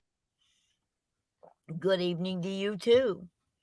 How's life treating you these days, Eddie? We're doing good in Kansas. Good. You guys didn't get any of that storm we had last night? We got mud. Seriously, high winds, very little rain. The white trucks are brown. The black cars are brown. It's all brown. Hey, at least you're not in Oklahoma where everything would be red. That's true. All the dust in Oklahoma is red, My 5-foot tall trash can did not get blown over. My neighbor a block away, his children's trampoline is wrapped around their tree. Oh my God. Hey, you know what? You know what you could do with that trampoline? The metal part that makes up the legs, okay? Yeah. You put them together and you make a half circle, and then you string plastic across it, and now you've got a greenhouse. Oh, yes. I took PVC and put it between where the legs, where there's a part there where the legs attach. Okay, it's 2-inch pipe. and the PVC fits in it perfectly. And I got 10-foot PVC and put it together and ended up with a 10-foot dome greenhouse using a trampoline legs. Heck yes. I sent a link to your messenger, Mona. Yeah.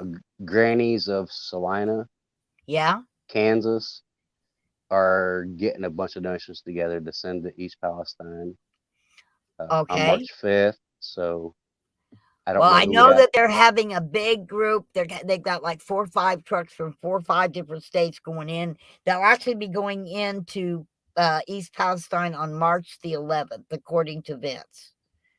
Okay. Well, like I So said, they're trying to ours are coordinate. leaving Kansas the 5th and headed in. Okay. So, All right. Hey Eddie, Joe Yeah. Nagy said I drove with a Brian Ehart. Ehart. Yeah, it's my dad. Out of Debrick. Yeah.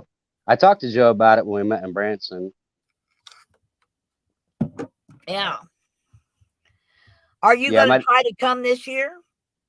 I will be there. Yes. You'll be there. Okay. Yeah. Did you go on the Facebook page and mark it on the event page? I really need people to go to the Facebook Convoy of Honor if they're coming and I mark it. believe I did.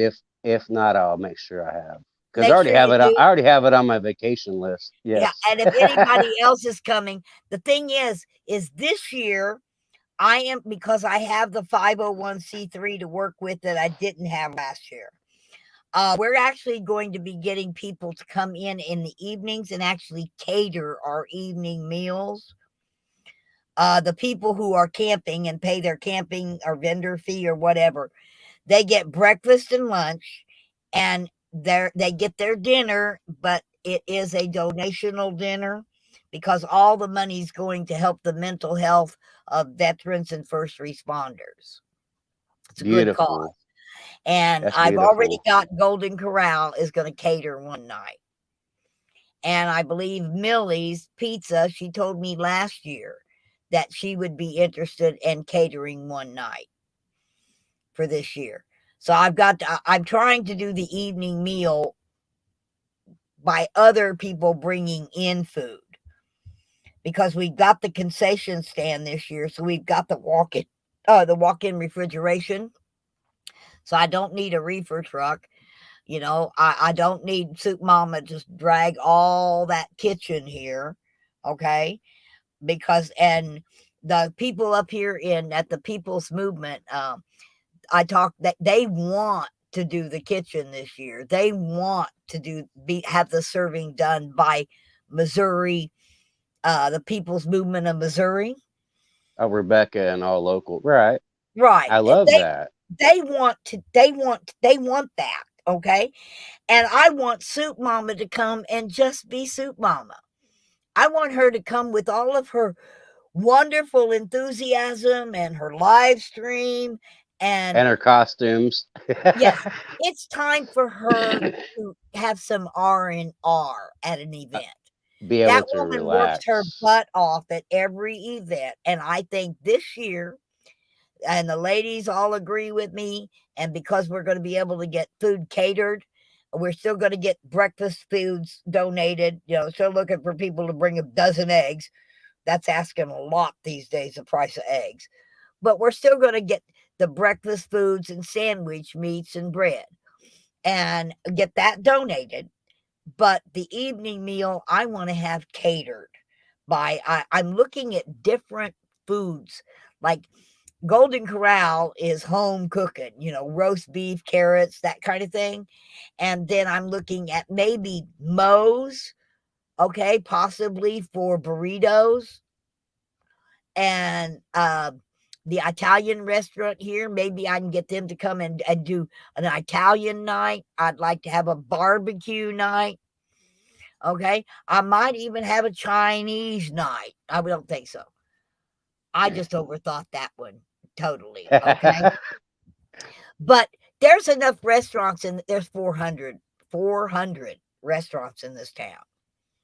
Okay. There's yes. And I've I need ate 9 of them. You know, I got 9 days and 8 nights. Okay. So There's 400 of them. I think I can get 9 yeses out of 400 requests. Yeah, request every one of them for a donation. A Oh, little I'm bit going of to their time, at least. Exactly. yeah, and I'm also going to have food trucks for those people who don't want the bologna or peanut butter sandwich for lunch, okay, or they want something else. I'm also going to have food trucks there this year. I got one food truck that's definitely coming. That's Ricky Beasley's truck. He does the fried pies and the fried donuts in his food truck. Okay. Okay, hot coffee, pies, and donuts. And there's another lady over here that I'm almost sure she'll come do it. I haven't asked her yet, but I know her and I think she will. And she does the hamburgers and that sort of thing. She even does biscuits and gravy. But I'm going to have food trucks just in case somebody wants something, doesn't want to eat what we have that night.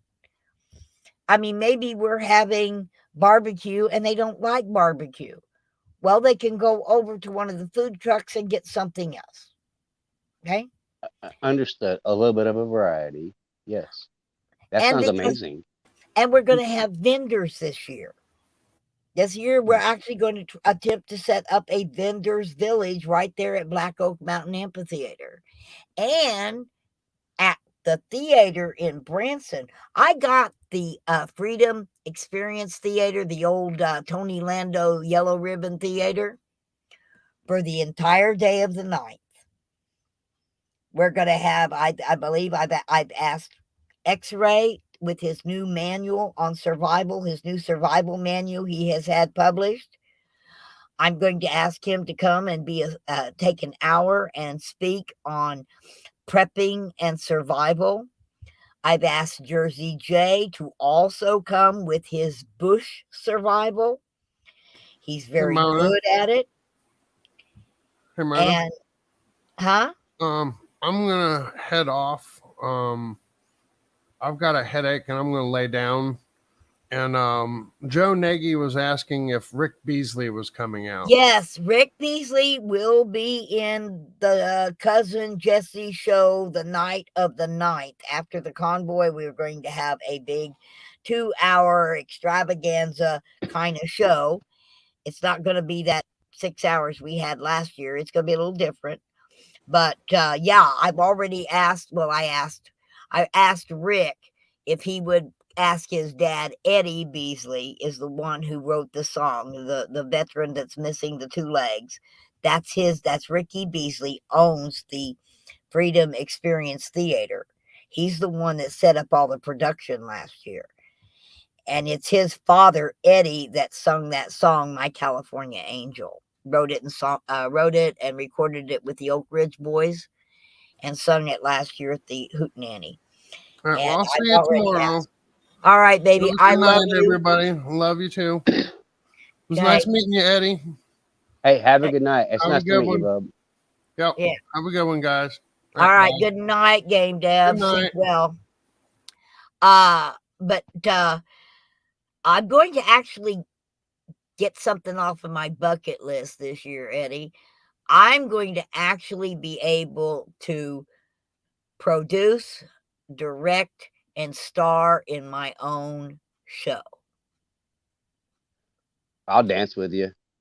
I'm wanting to do the Cousin Jesse variety show. My own idea of a Carol Burnett show kind of thing. Okay. With a little bit of comedy, some serious stories, some great music. I'm looking at the first half of the show will take place on the front lawn in front of an old cabin, family company's coming kind of thing, and everybody's kind of coming in. The second half of the show will take place in an NCO club atmosphere. And it's going to be the back half of the show is dedicated to truckers, first responders, and veterans. That's We the love our music veterans. choice. We love our veterans. I love my veterans. I love my veterans. So that's why I wanted my event to be held during Veterans Week. Yes, exactly. Okay, so but last year, I had all that trouble with the chief of police, who's no Yeah. longer the chief of police. Okay, he lost his job, and Eric Schmidt, not Senator Eric Schmidt, but Police Chief Eric Schmidt here in Branson. I ran into him and Mayor Milton at a theater downtown. We had Steve Spurgeon came and did a benefit for the first responders here in Branson. And I met them outside the theater, and I walked right up to Eric and I said, Eric, are you going to give my convoy any BS this year? He says, absolutely not. And the mayor turned around and said, Mona, you had us scared to death.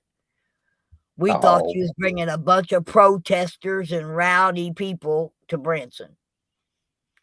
And then you showed us, you proved us all wrong. This town did nothing but talk about the convoy for 2 solid weeks. The only thing the mayor heard was they didn't hear anything negative. It was all positive. The people loved it. They loved the spontaneity of it. Okay. So I'm going to the city council meeting, letting them know we're doing it again. But can you release some funds and support us this year with a little financial backing for signage and things like that? I mean, I know for a fact that Branson has an advertising budget to gag a goose. Yeah. The mayor told me last year that the city has a budget of $125,000 advertising for events that they sanction. So I'm going to ask the city of Branson this year to sanction this year's Convoy of Honor and the Convoy of Honors that will follow every year after that. Hey, 1 year at a time, but get it 1 year at a time. Yeah. I'm working on this year. Okay. They didn't let us actually even be in the parade. No. And Veterans Village refused to even let me hang a poster. They allowed you to have the parking the lot. Hootenanny event was taking place in their in the ballpark parking lot.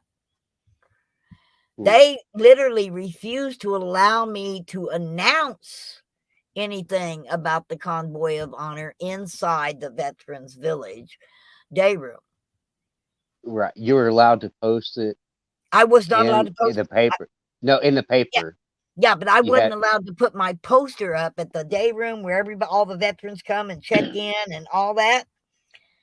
I came in on the 5th to hang a poster and was told, no, we're not going to support your event whatsoever. You are not to talk about it in here or anything. And right after they told me they weren't going to support me, Judy came over. She was running the kitchen, the snack area. She comes over, she says, Mona, we're about out of food. I said, really? She says, can you do your magic? Because I can make a phone call and have more snacks and cookies and stuff like that there to gag a goose with just a few phone calls. I had done it the year before when they ran out. Can you do your magic? And I said, you know what? It's a matter of making a phone call. But they won't let me hang a poster. But you want me to get on the phone and get you food here? I don't think so. Here's who you have to call. But you make the phone calls, Judy, because I'm not. But they might not give it to me. I said, that sounds like a personal problem. Okay? I wanted to hang a poster. Okay? So I took it out to the ballparks, to their little ballpark directory sign thing. And I put the poster up there and they tore it down. I remember that. They were scared of us.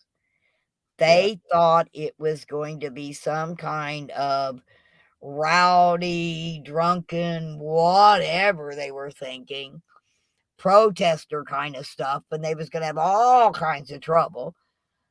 And they found out that there wasn't ant. You know, you got to have one bad apple in every good event. One. And Yeah, he didn't the get any, rhino van, whatever you call it, the candy yeah, van. but he didn't get anywhere. Okay, he got a face full of candy, He about and hit me. somebody said, "Well, you hit him in the face." No, he just didn't catch very well. He didn't Jen catch it. was That's all. Jen was throwing candy out, and he just didn't catch it. He And didn't she's catch got it. yeah, and she's got a good arm. It's not, you know. Yeah. So, I mean, if that's the only trouble you have in a 9-day event, that's pretty good. You know, people are scared to come to Southern Missouri because they know we're armed. We're not dangerous, but we take care of ourselves, And I tell people, and we love our veterans. right? I was telling people about Dixie Outfitters. The Black Lives Matter showed up and wanted to fight our Dixie Outfitters, Ed. You know what? They were met with AKs and 50s and 45s, and were told they could protest on that side of the street. That's where their permit was for. And they could say all the nasty things that they wanted to say because they have freedom of speech. Just don't throw anything at this building. Don't attempt to do anything to this business. Because I even walked up to the police officer there, and I counted the people. And I said, by the way, do we have 70 body bags in stock? He kind of laughed at me and he went, well, I said, I counted them. There's 70 people on that side of the street. And you know that the minute they throw a rock, a bottle at this building, there's at least 45 loaded weapons on this side of the street, and they'll all fire at once. They can protest. Their protest permit was from such and such a time, and at 5 o'clock their permit to protest ends, and they need to get on their bus and go back to wherever their holes are. Right? And they started at one point, some of the real rebel rousers started to walk out across the street. And the 3 cops lined up in front of him and says, the one guy says, I don't think you ought to do that. He says, these people don't play games. They're giving you your right to free speech. But I don't think you guys need to move right back to your side of the street because these people don't play games. Exactly. And I keep telling people it's open carry and we got castle law. When we do our rallies at the Capitol, I'm not allowed to carry on Capitol property. Right. But the police check our vehicles. Just walk by, they see all the guns in the cars. Sure. So when somebody just pulls up yelling and screaming out of their window, the police ask them to leave. It's like, just don't start no trouble. And we're not there to cause any trouble either. We've never had any trouble at our rallies. Our freedom rallies. Okay. Mm-hmm. We're not here to intimidate or fight. I don't want to fight with anybody. We're peace-loving people. We're not pushing anything. We're congregating as a freedom group. Yeah. And it's just amazing that they were scared of us. That I had to laugh when the mayor told me that. When Larry goes, Mona, you had us scared to death. I said, really? Oh, yeah. When you said you weren't going to follow any of the rules, I said, I didn't say I wasn't going to follow rules. I said I wasn't going to get a permit. Then I asked Eric, I said, you do know, Eric, that we're going to have freedom blocks? Yep. Go right ahead. Everybody loved your freedom blocks.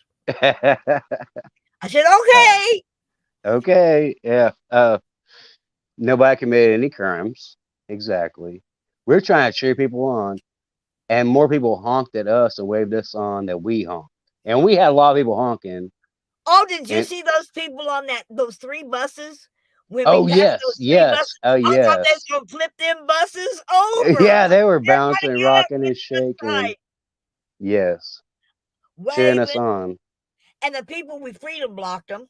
And here they were getting out of their cars with their cameras, reaching in and honking their horns and taking pictures all at the Yes. same time and waving. And we just blocked their mode of travel, and they didn't care. Yeah. It's another day in Branson. Well, it was a great day in Branson, actually.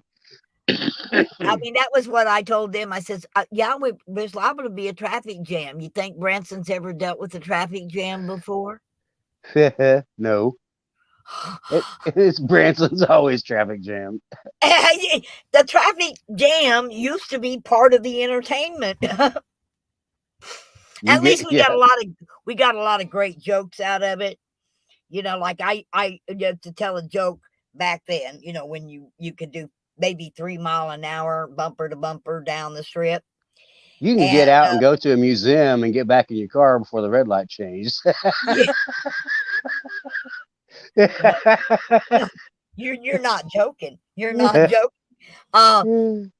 And we had, the thing is I told a joke. I used to tell one, said, well, yeah, I was out there on 76 today. God forbid. And the lady that was in the lane going the other way just started screaming bloody murder. I rolled down the window and said, ma'am, what's wrong? She says, I'm in labor. I said, oh my God, honey, you know better to get out here on 76 when you're that far along. She said, the problem was when I hit 76, I wasn't even pregnant.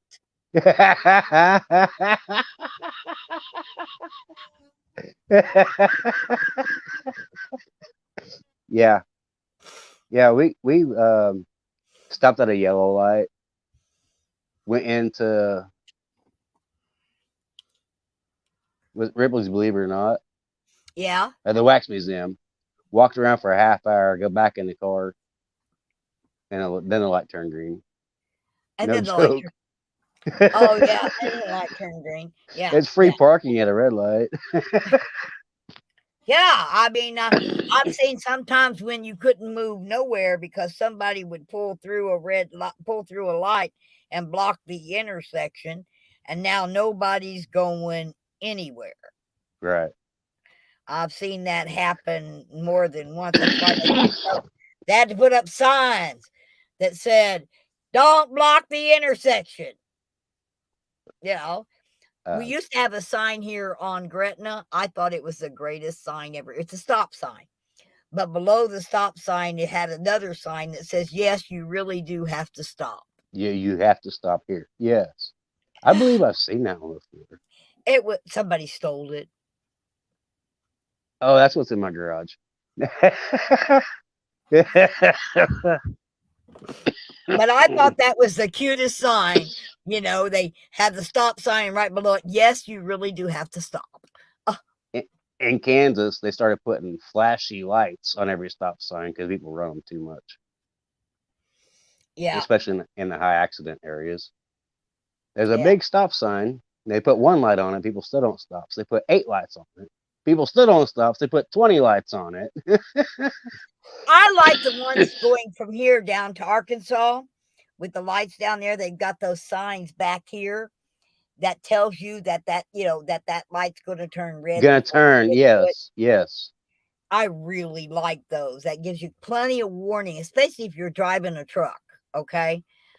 And you get that like 100 yards before you get to the light, you got a sign telling you it's about to turn red. I agree. And Mona, I'm only 2.5 hours from, about 3 hours from you. Yeah. In Southeast Kansas, I can come help anytime. No problem. Great, because I'm going to really I've got to get a truck. I got to get a trailer. And I talked to Trench, and I guess Wendy gave me her phone number. I'm going to call her in the morning. It's late tonight because I know Branson is very generous. The people of Branson step up to the plate. It took less than 2 days to fill a 40-foot box trailer, with Christmas for Cameron, Louisiana after Rita hit.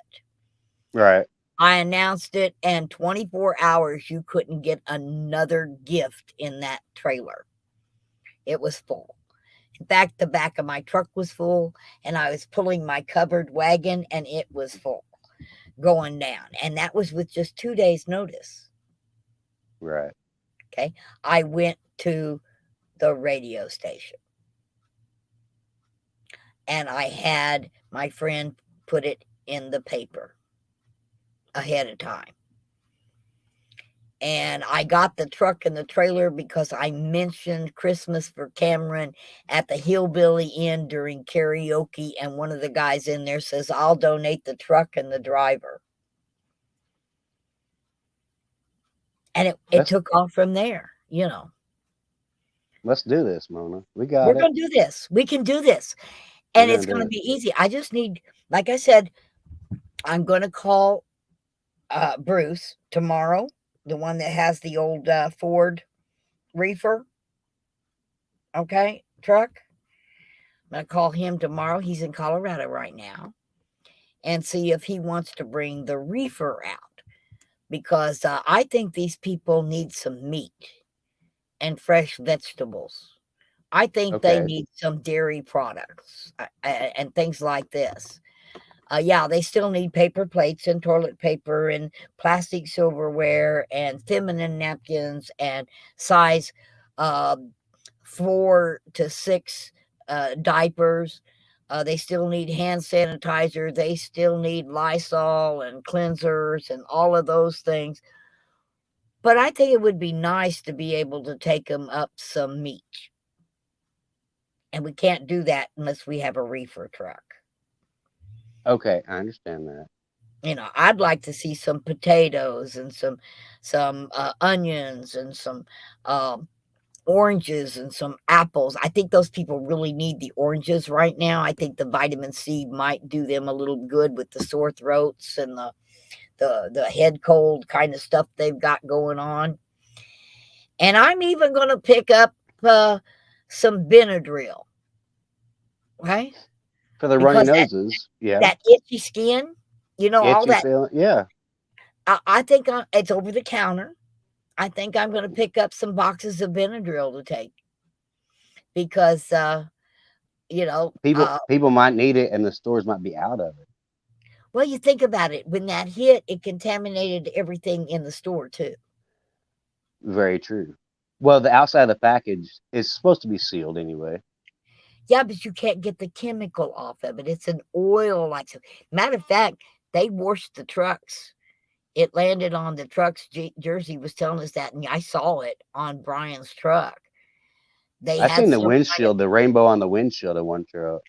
Well, they had actual little yellow dots like sand that fell, and it literally stuck to the truck. They couldn't wash it off. They had to get oil to remove oil. Dawn dish get soap. It off. Huh? Dawn dish soap. Yeah. Help break the oil down. But I mean, it didn't wipe off, you know. Right. And if that kind of thing fell on the vehicle sitting in Hagerstown, where did that cloud go? Is it still? It's still out there. In fact, you can it's go still to moving. Earth. It's still moving all over the U.S. If you go to earthnullschool.net, okay, and you go down and you go to chemicals, okay, wind and chemicals, you can literally see where the cloud is at. And yesterday it was kind of trailing right along the edges of the Great Lakes and headed into Nebraska. East and southeast. Yeah. Nebraska. Yeah, headed straight across into Nebraska. It went up over Lake Huron. It went up into Ontario. They're The and low scratch pressure the boat, system's going to make it spin back around and behind. it has spun back around, and it's going over into Nebraska now, and it's following along the border. Okay, and you My little could sister lives actually in my watch it. sister lives in Omaha. Now I'm worried. Oh, honey, it's going to hit our water. It's going to hit a lot of water. Our Yes. water here, we know because they put dyes and tested where it's coming from. Our groundwater here actually comes out of Lake Huron. Oh yeah. And that cloud went right over Lake Huron.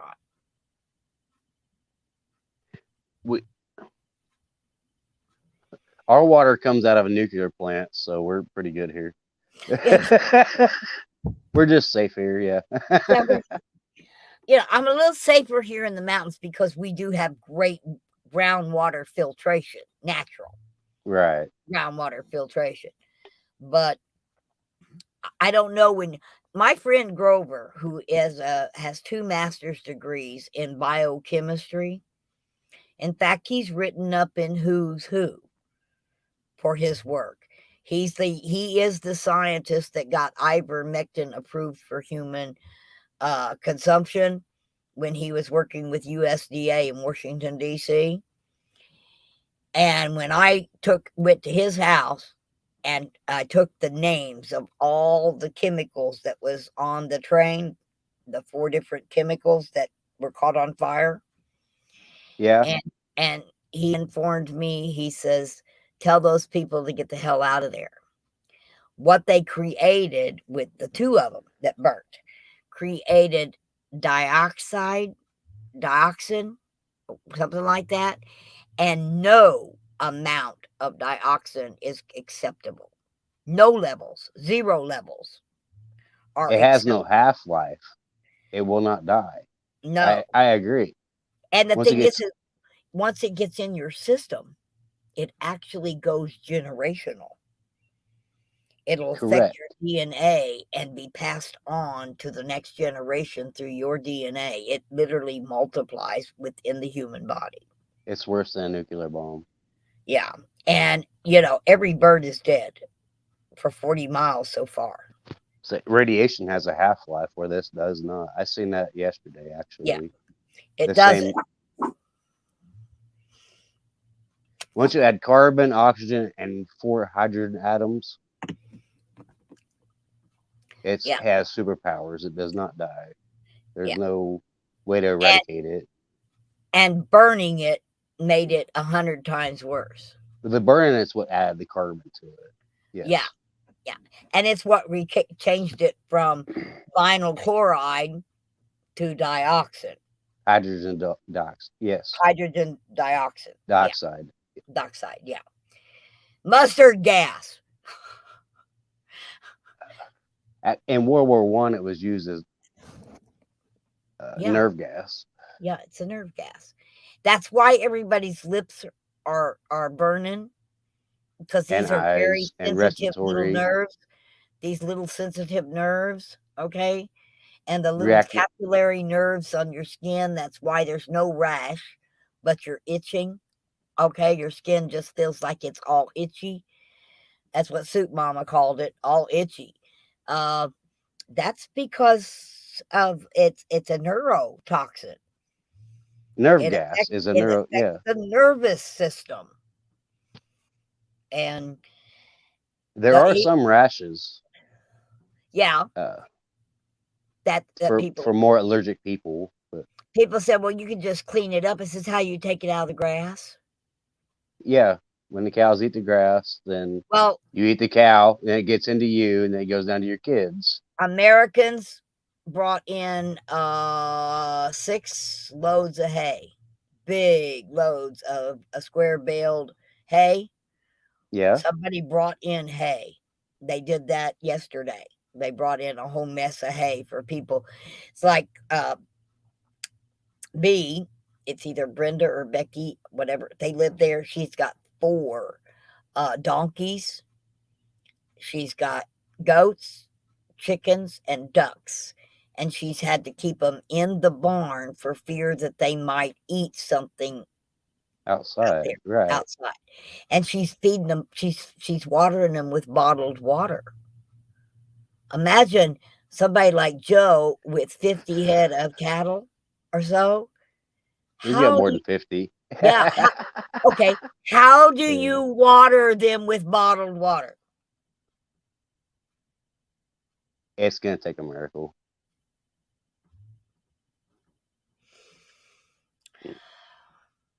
You know, That's people why have the not, government's downplaying this. They don't want to be responsible for having to replace half the cattle in the United States of America. And this could blow clear to another country. we get like I think it was Jeff said last night, we get dust from Africa. Yes. Well, we've had tsunamis come clear over from Africa and China with the same dust. Yes. Yeah. The same pollution that went up in their air comes down in our land. Yep. So if we've got to get people to, I'm down to 16 viewers. Good night, guys. All y'all leaving here. Thank you for coming in. Okay. I know it's getting late. It's 9:32 here, and about time for me to load a bowl.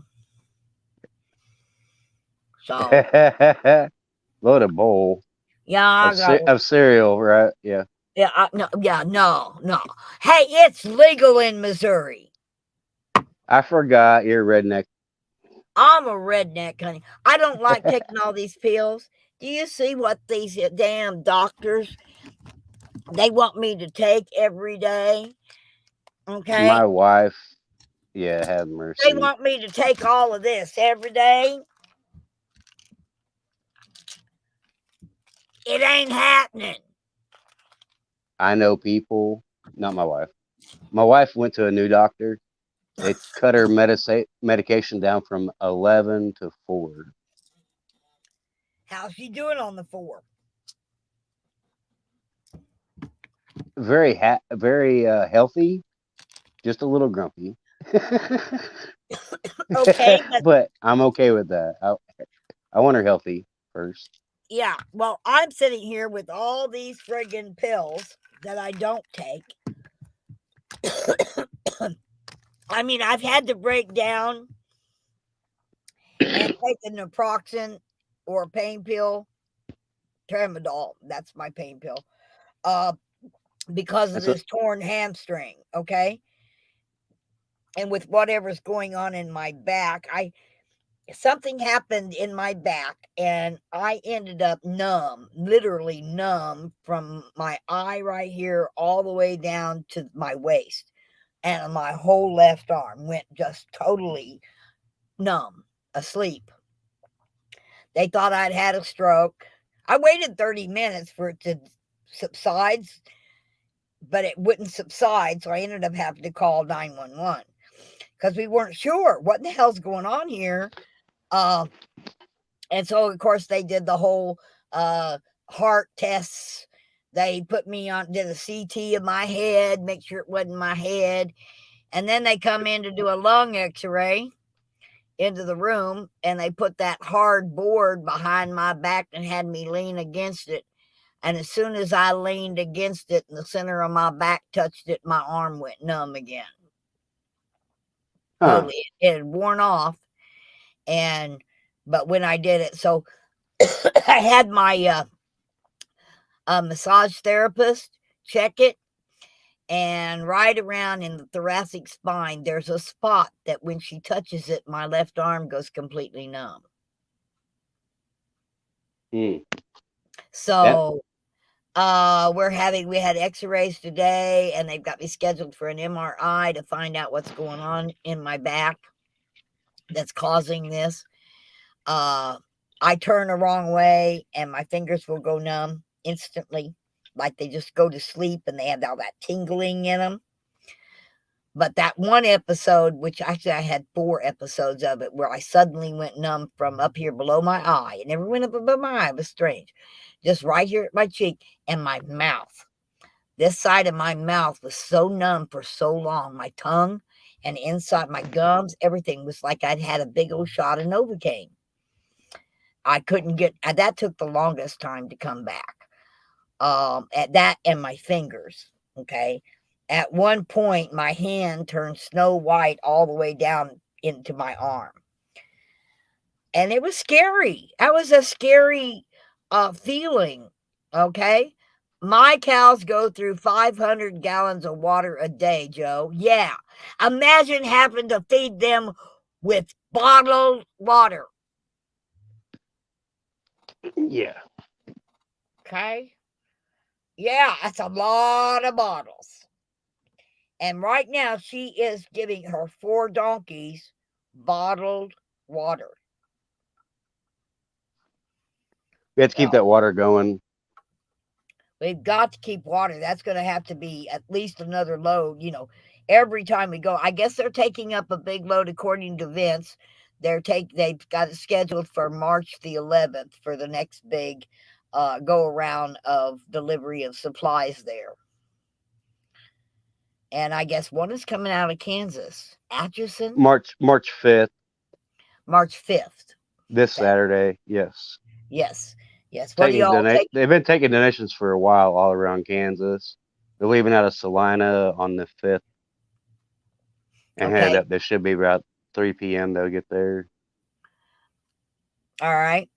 They got to have enough hands to, those volunteers in Palestine do a grand job. So I'm not sure who all's going, but I do know they have all the trucks and trailers they need. Okay. From local donations, like you said, from local trucking companies and stuff. Right. Well, I thought about calling Peterbilt in Springfield. It's like, hey, get out. CFI does the CFI Joplin. Yeah. Takes all their American flag trucks and puts them in the truck show at what the hell is it called? Sorry about my language.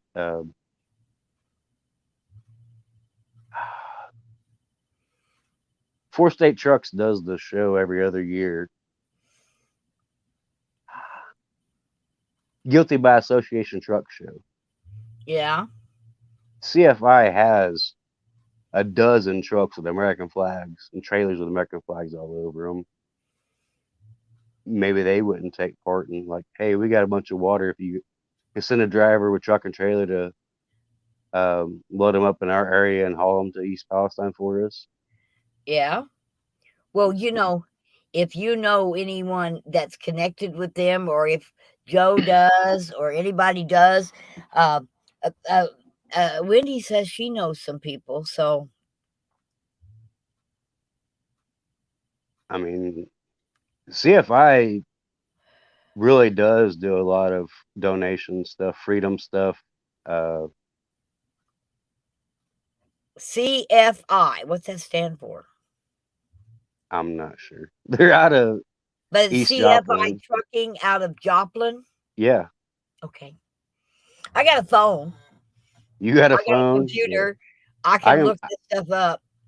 I can probably pull up their address real quick because I know where it is. I go to the chiropractor right across from them. Well, the thing is, if you go to the chiropractor right across from them, there's nothing like that personal touch.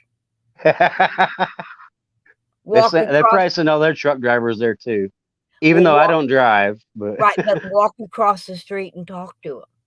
There's nothing it's 6 lanes of traffic. No. Or drive over there. When you leave the chiropractor, drive over there. All right. Yeah. But there's nothing like a personal contact. Okay. Somebody they can relate to.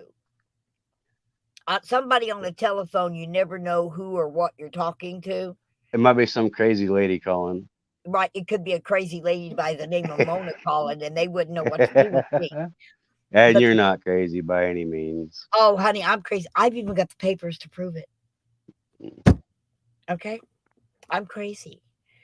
I made my wife mad. Huh? I made my wife mad. Why? There is no why. I told her I loved her. She got mad. Oh, she got mad? I don't think. But no, when somebody calls me crazy, I go, yeah, and I've got the papers to prove it. So hang on, let me listen to the voices in my head for a minute. Yeah, just a moment, I'll figure it out. What happened to the narrator telling us who's chatting? Oh, yeah, that was Deb. He left. That's Joe. You need charcoal filters. Yeah, that's a lot of water. My cows go through 500 gallons of water a day. It was Need oil in the rain. Here's one. Joe says it was oil in the rain when I was out there last Monday. yes. That's Wow. scary. That's yeah. Have I you mean, seen the I had pictures from the space shuttle or from the yeah yeah, the null earth comes from from the there. space station? East Palestine's smoke cloud Yeah. went to the outer atmosphere of Earth to get Oh, blown around. wow. When I've been prepping, okay? I've been prepping and I have literally prepped for every scenario but this one. Oh, I don't have enough water. I'll tell you that much. Well, the thing was, I thought I was okay because I had a well, 3 of them. I had the big pond, stocked fish pond. I've got the lake and the river. I mean, but the farm sticks out on a peninsula that's surrounded by water on 3 sides. I thought I was good. I got plenty of food, I got plenty of seeds, I got a a plow that can be drawn by a horse, a farrier that can be drawn by a horse. Everything I needed, I thought. But I don't have a gas mask or a bio suit. I have masks. Guess what I'm gonna do? I have Tyvek suits. I'm gonna have to buy me a hazmat suit and mask. Now, Uh, the I Tyvek can't. suits aren't I'm not bad. prepared. I'm not prepared for everything. I thought I was prepared for everything. The masks, if you buy a good high quality charcoal filter mask, they're Yeah. about $40.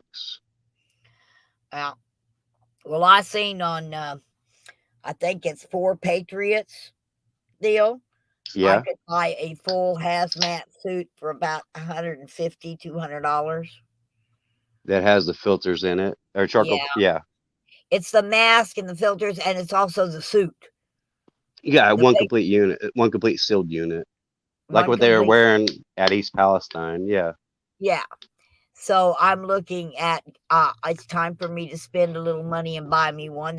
Otherwise, I can't say I'm prepared for everything because I never, in my wildest dreams, could imagine what happened to East Palestine. That was it's like, it's chemical warfare. You know that, yeah, and and and we the thing weren't prepared for that. I mean, and then when we discovered that train derailment happened right over a great big huge cobalt depository reserve. Yeah, reserve, a whole big underground. They want to dig out that cobalt because without cobalt they can't make computer chips. would They're that mean getting they have to change where the rail line runs? and now they're going to dig underground. It's actually in Pennsylvania, and it travels all the way across that border there, right at East Palestine, between Palestine and Pennsylvania. There, underground is a huge deposit of cobalt. And cobalt actually, I think, uh, is used in lithium ion batteries too. Yes, it's used in that's what I meant. I didn't mean the chips. I mean it's used to make the electric cars. No, I believe it's in computer chips also. Yeah, Uh, but they're wanting to get to the cobalt. Well, you got to give reason for people to sell their land in order give them a reason to want to sell. in order to strip it of houses and everything else so you can start a big mining operation. Yeah, I can see that. Hey, or 15-minute cities. Get everybody out of the rural population, period. Well, yeah, well, according to the leader at Davos, he got up and gave the Davos report for the globalists, and he said, and I quote, "We are on track to eliminate 50% of the world's population by 2025."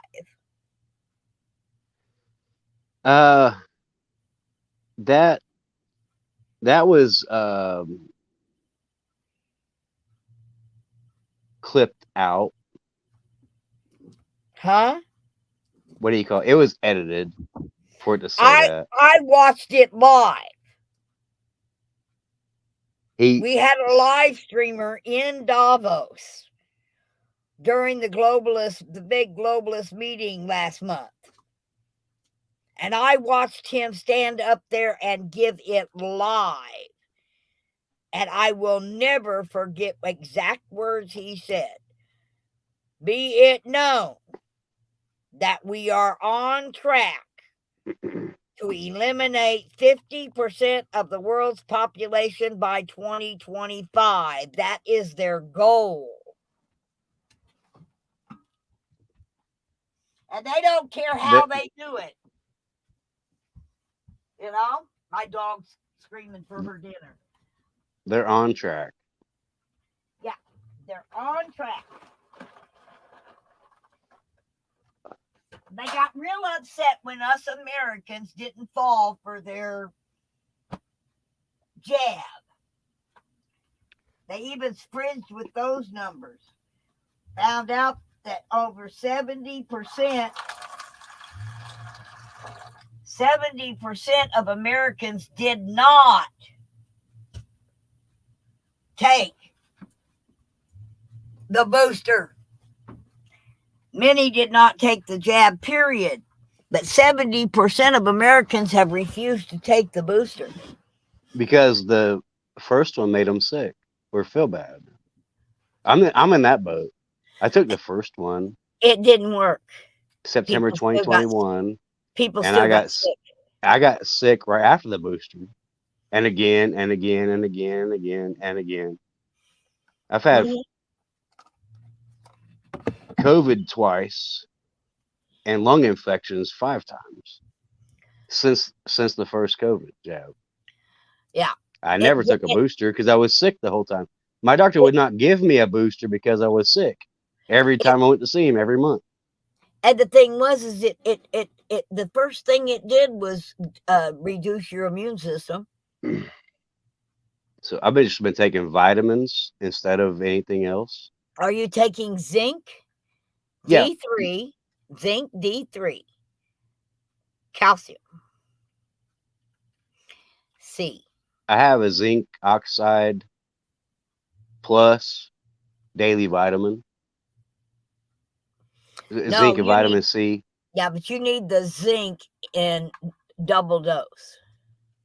It is double. It's 1,000 milligrams, which is twice the daily limit. Okay. Yeah. Yeah. Okay.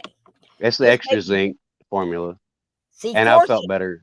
Fortunately, on November the 17th, 1981, I was in the Army. And they asked me if I would volunteer to take a lifetime coronavirus vaccine. Not COVID, corona, which is a common cold, the flu, everything. And they gave me a lifetime coronavirus vaccine. I have never in my entire lifetime, as a kid, we got ivermectin every spring and every fall. We got worm just like the animals did. Yep.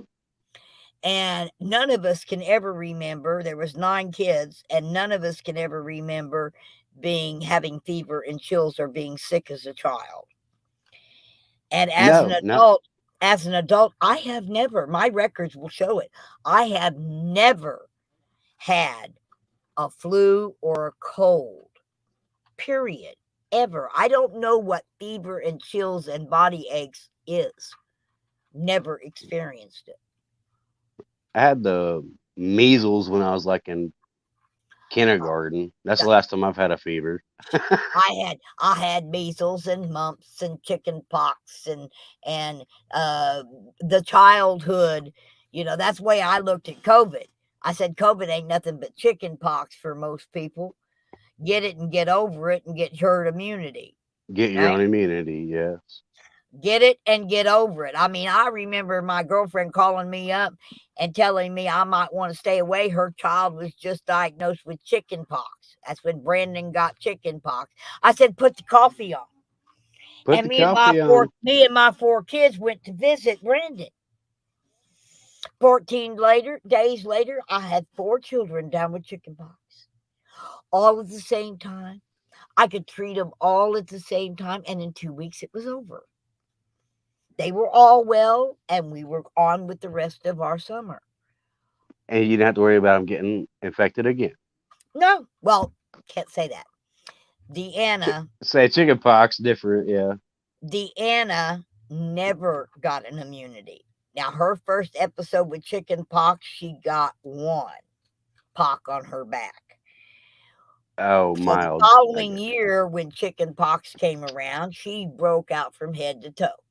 I said, well, she just didn't get an immunity from the first one because she only got 1 pock. The following year, when chicken pox went around, she broke out from head to toe, inside and out. Every year, it got worse. She was so glad when they came out with the chicken pox vaccine as an adult. Speaking of vaccines, Mhm. it can only be called a vaccine if it eradicates the disease. Right. The shingles vaccine, don't get it. Don't It get don't it. work. How many vaccines have they come out with since they let them release the COVID-19 vaccine? The shingles, the Shingles HIV, came, they have. shingles came out 6 years before COVID. I know, because as soon as they came out with the shingles vaccine, I watched my mama suffer with shingles. I went and got it. I've had shingles Oh, 6 times since then. but they're 6 giving it times. out they're giving it out for free now though. Yeah. But they say vaccine. And I even asked the pharmacist, she says, no, it just means you don't get it quite so bad. And I'm That's going, not. then it's not a vaccine. It's not a vaccine if it don't Nobody eradicate has it. ever tested me for polio since I had the polio vaccine. Nobody's ever had to keep testing me for smallpox since I had the smallpox vaccine. Do you have the strawberry on your arm from the military? Did you get the 21 dose Yes. vaccine when you joined, like my dad? Yes. He still has the big old strawberry on his arm. He still has the strawberry. I didn't. No, mine's all. I have the sore, the one sore, but it's not red. It's you can't tell it's there unless you're looking for it. And I've had 2 smallpox vaccines because the smallpox vaccine wears out after 30 years. And I was doing some overseas work for relief work. And I got I was going down to Katrina, okay, with all that nasty water and everything else. That And was bad. just to be on the safe side, I got a second smallpox vaccine. It never Right. did get sore. It never did get sore. So apparently, because my first one was still good, the second one just didn't take. So yeah, I mean, I get my tetanus. I ran a piece of rusty rebar up inside my leg. You know where I went? I went to urgent care to get a tetanus shot. I just had a rusty bar up inside my leg. But the work in relief, you keep up with your tetanus and that sort of thing because you're going to step on a nail or a screw. It's almost inevitable. I mean, my first day at Katrina, I got 4 flat tires. Not all at the same time, but I ended up getting 4 flats. And when I came back home to resupply myself, I went over here to Big O Tire and I says, I want the most expensive run flat tire this company makes. He says, but ma'am, they're $250 a piece. I says, no, I want 5 of them. 4 on the Yeah. truck and 1 in the hole. Yeah. Okay? Plain and simple. I wasn't getting any more flat tires. And of course, there was right after Katrina, there was Rita. Right after that, there was Ivan. Then there was the one that Wilma, okay, that hit Florida. And it was just like there was just one right after another in 2005 and 6. It was really bad. And I didn't get any more flat tires. No doubt. A couple of tornadoes. I did a couple of tornadoes in between there. I did Clever and Billings and Oklahoma and a few others. I not had no flat tires. Where'd you go? Damn. His phone ran out of battery. Guys, there's 18 folks in here, and I hate to say it, but I'm going to say goodnight to all of you.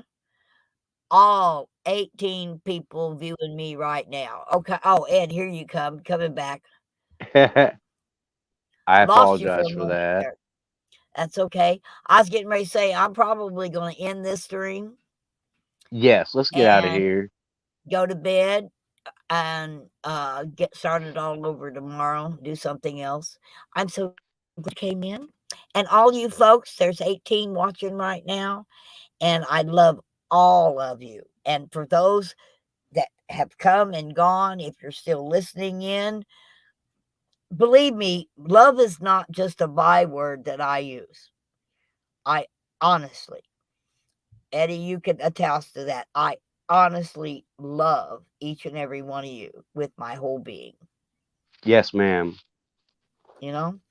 It's been my goal for going on 19 years now to put my arms around the neck of every vet that comes to my town, if at all possible, because I think they deserve a mama hug. And I give out mama hugs. I do. I love you. I love you, Miss Mona. I got one quick story. Okay. I work at a weld shop. Had 2 guys come in today to weld test. And I noticed when I walked into the office to get them for their weld test, there's a truck with a veteran tag and a car with a veteran tag.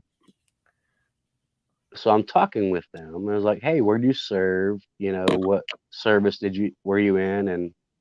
And one guy said I was Army, and then I went Navy, and I welded on submarines. And he told me where he was stationed, 4 different places. I'm like, that's awesome. I said, thank you, but Yeah. And the guy in the truck, I was like, you have a veteran tag? He said, yeah. He said, I was in the Navy. I was like, what'd you do? He said, I was on a SOS boat. I was like, what'd you do on the boat? He said, oh, I was a welder on submarines. And I was stationed here and here and here.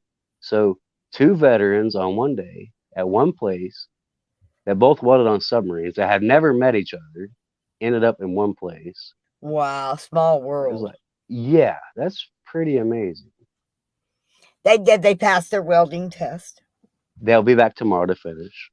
It's a pretty long, extensive weld test to get hired. Their welds look great. We actually have to bend them to make sure they don't break. We do a destructive test. Yeah. If they don't break, they'll pass. Either way, we're going to hire them because we need all the help we can get. Yeah. Well, you are a welder. I need something very desperately. Maybe you can get it for me in time for the convoy of honor. I want one of those flagpoles that goes in the hitch that flies the 3 flags off of the back that goes to the receiver hitch. Okay.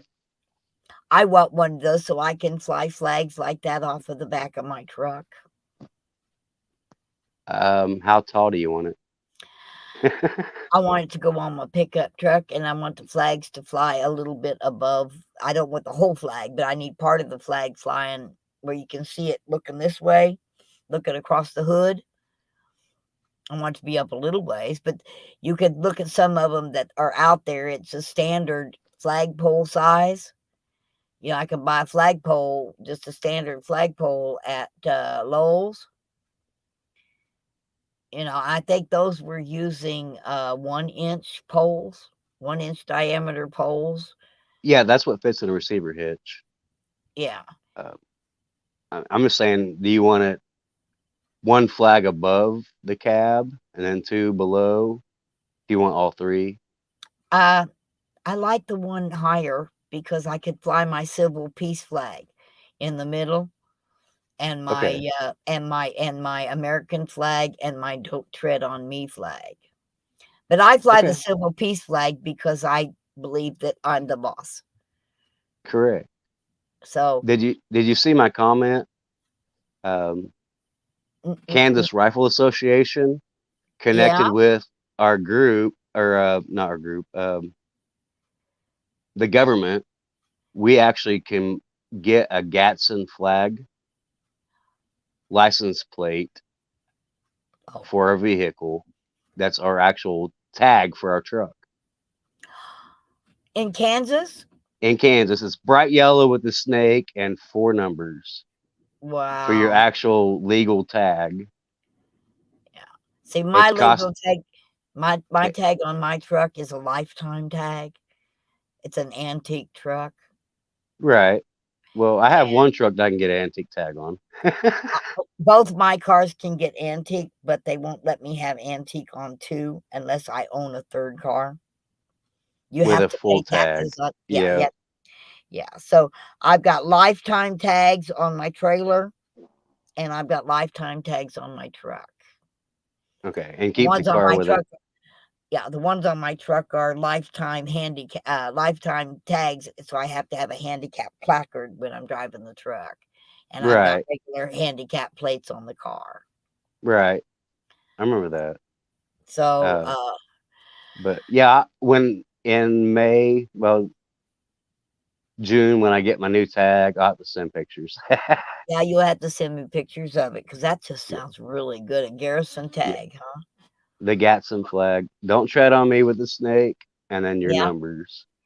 Wow. It's $20 extra a year only, and all the extra $20 is a donation to Kansas Rifle Association to keep our Second Amendment rights in Kansas. Hey, worth paying $20 a year for. 20 extra, so it'd be 80 a year instead of 60 a year for my truck. Well, see, the thing is in Arkansas, if you're a vet and had served during wartime, your tags, no matter what tag you get, it's $4. $4. I'm not a veteran. Yeah. I'm a son of a vet, grandson of a vet, great Well, nephew of veterans. So I'm a vet, but I didn't serve in any wartime. I served in peacetime. okay, So I'm not entitled to the $4 tags, but my friend who was in Vietnam, he's entitled to the $4 a year tag. oh But I awesome, get my tags in Arkansas. I was born in Arkansas.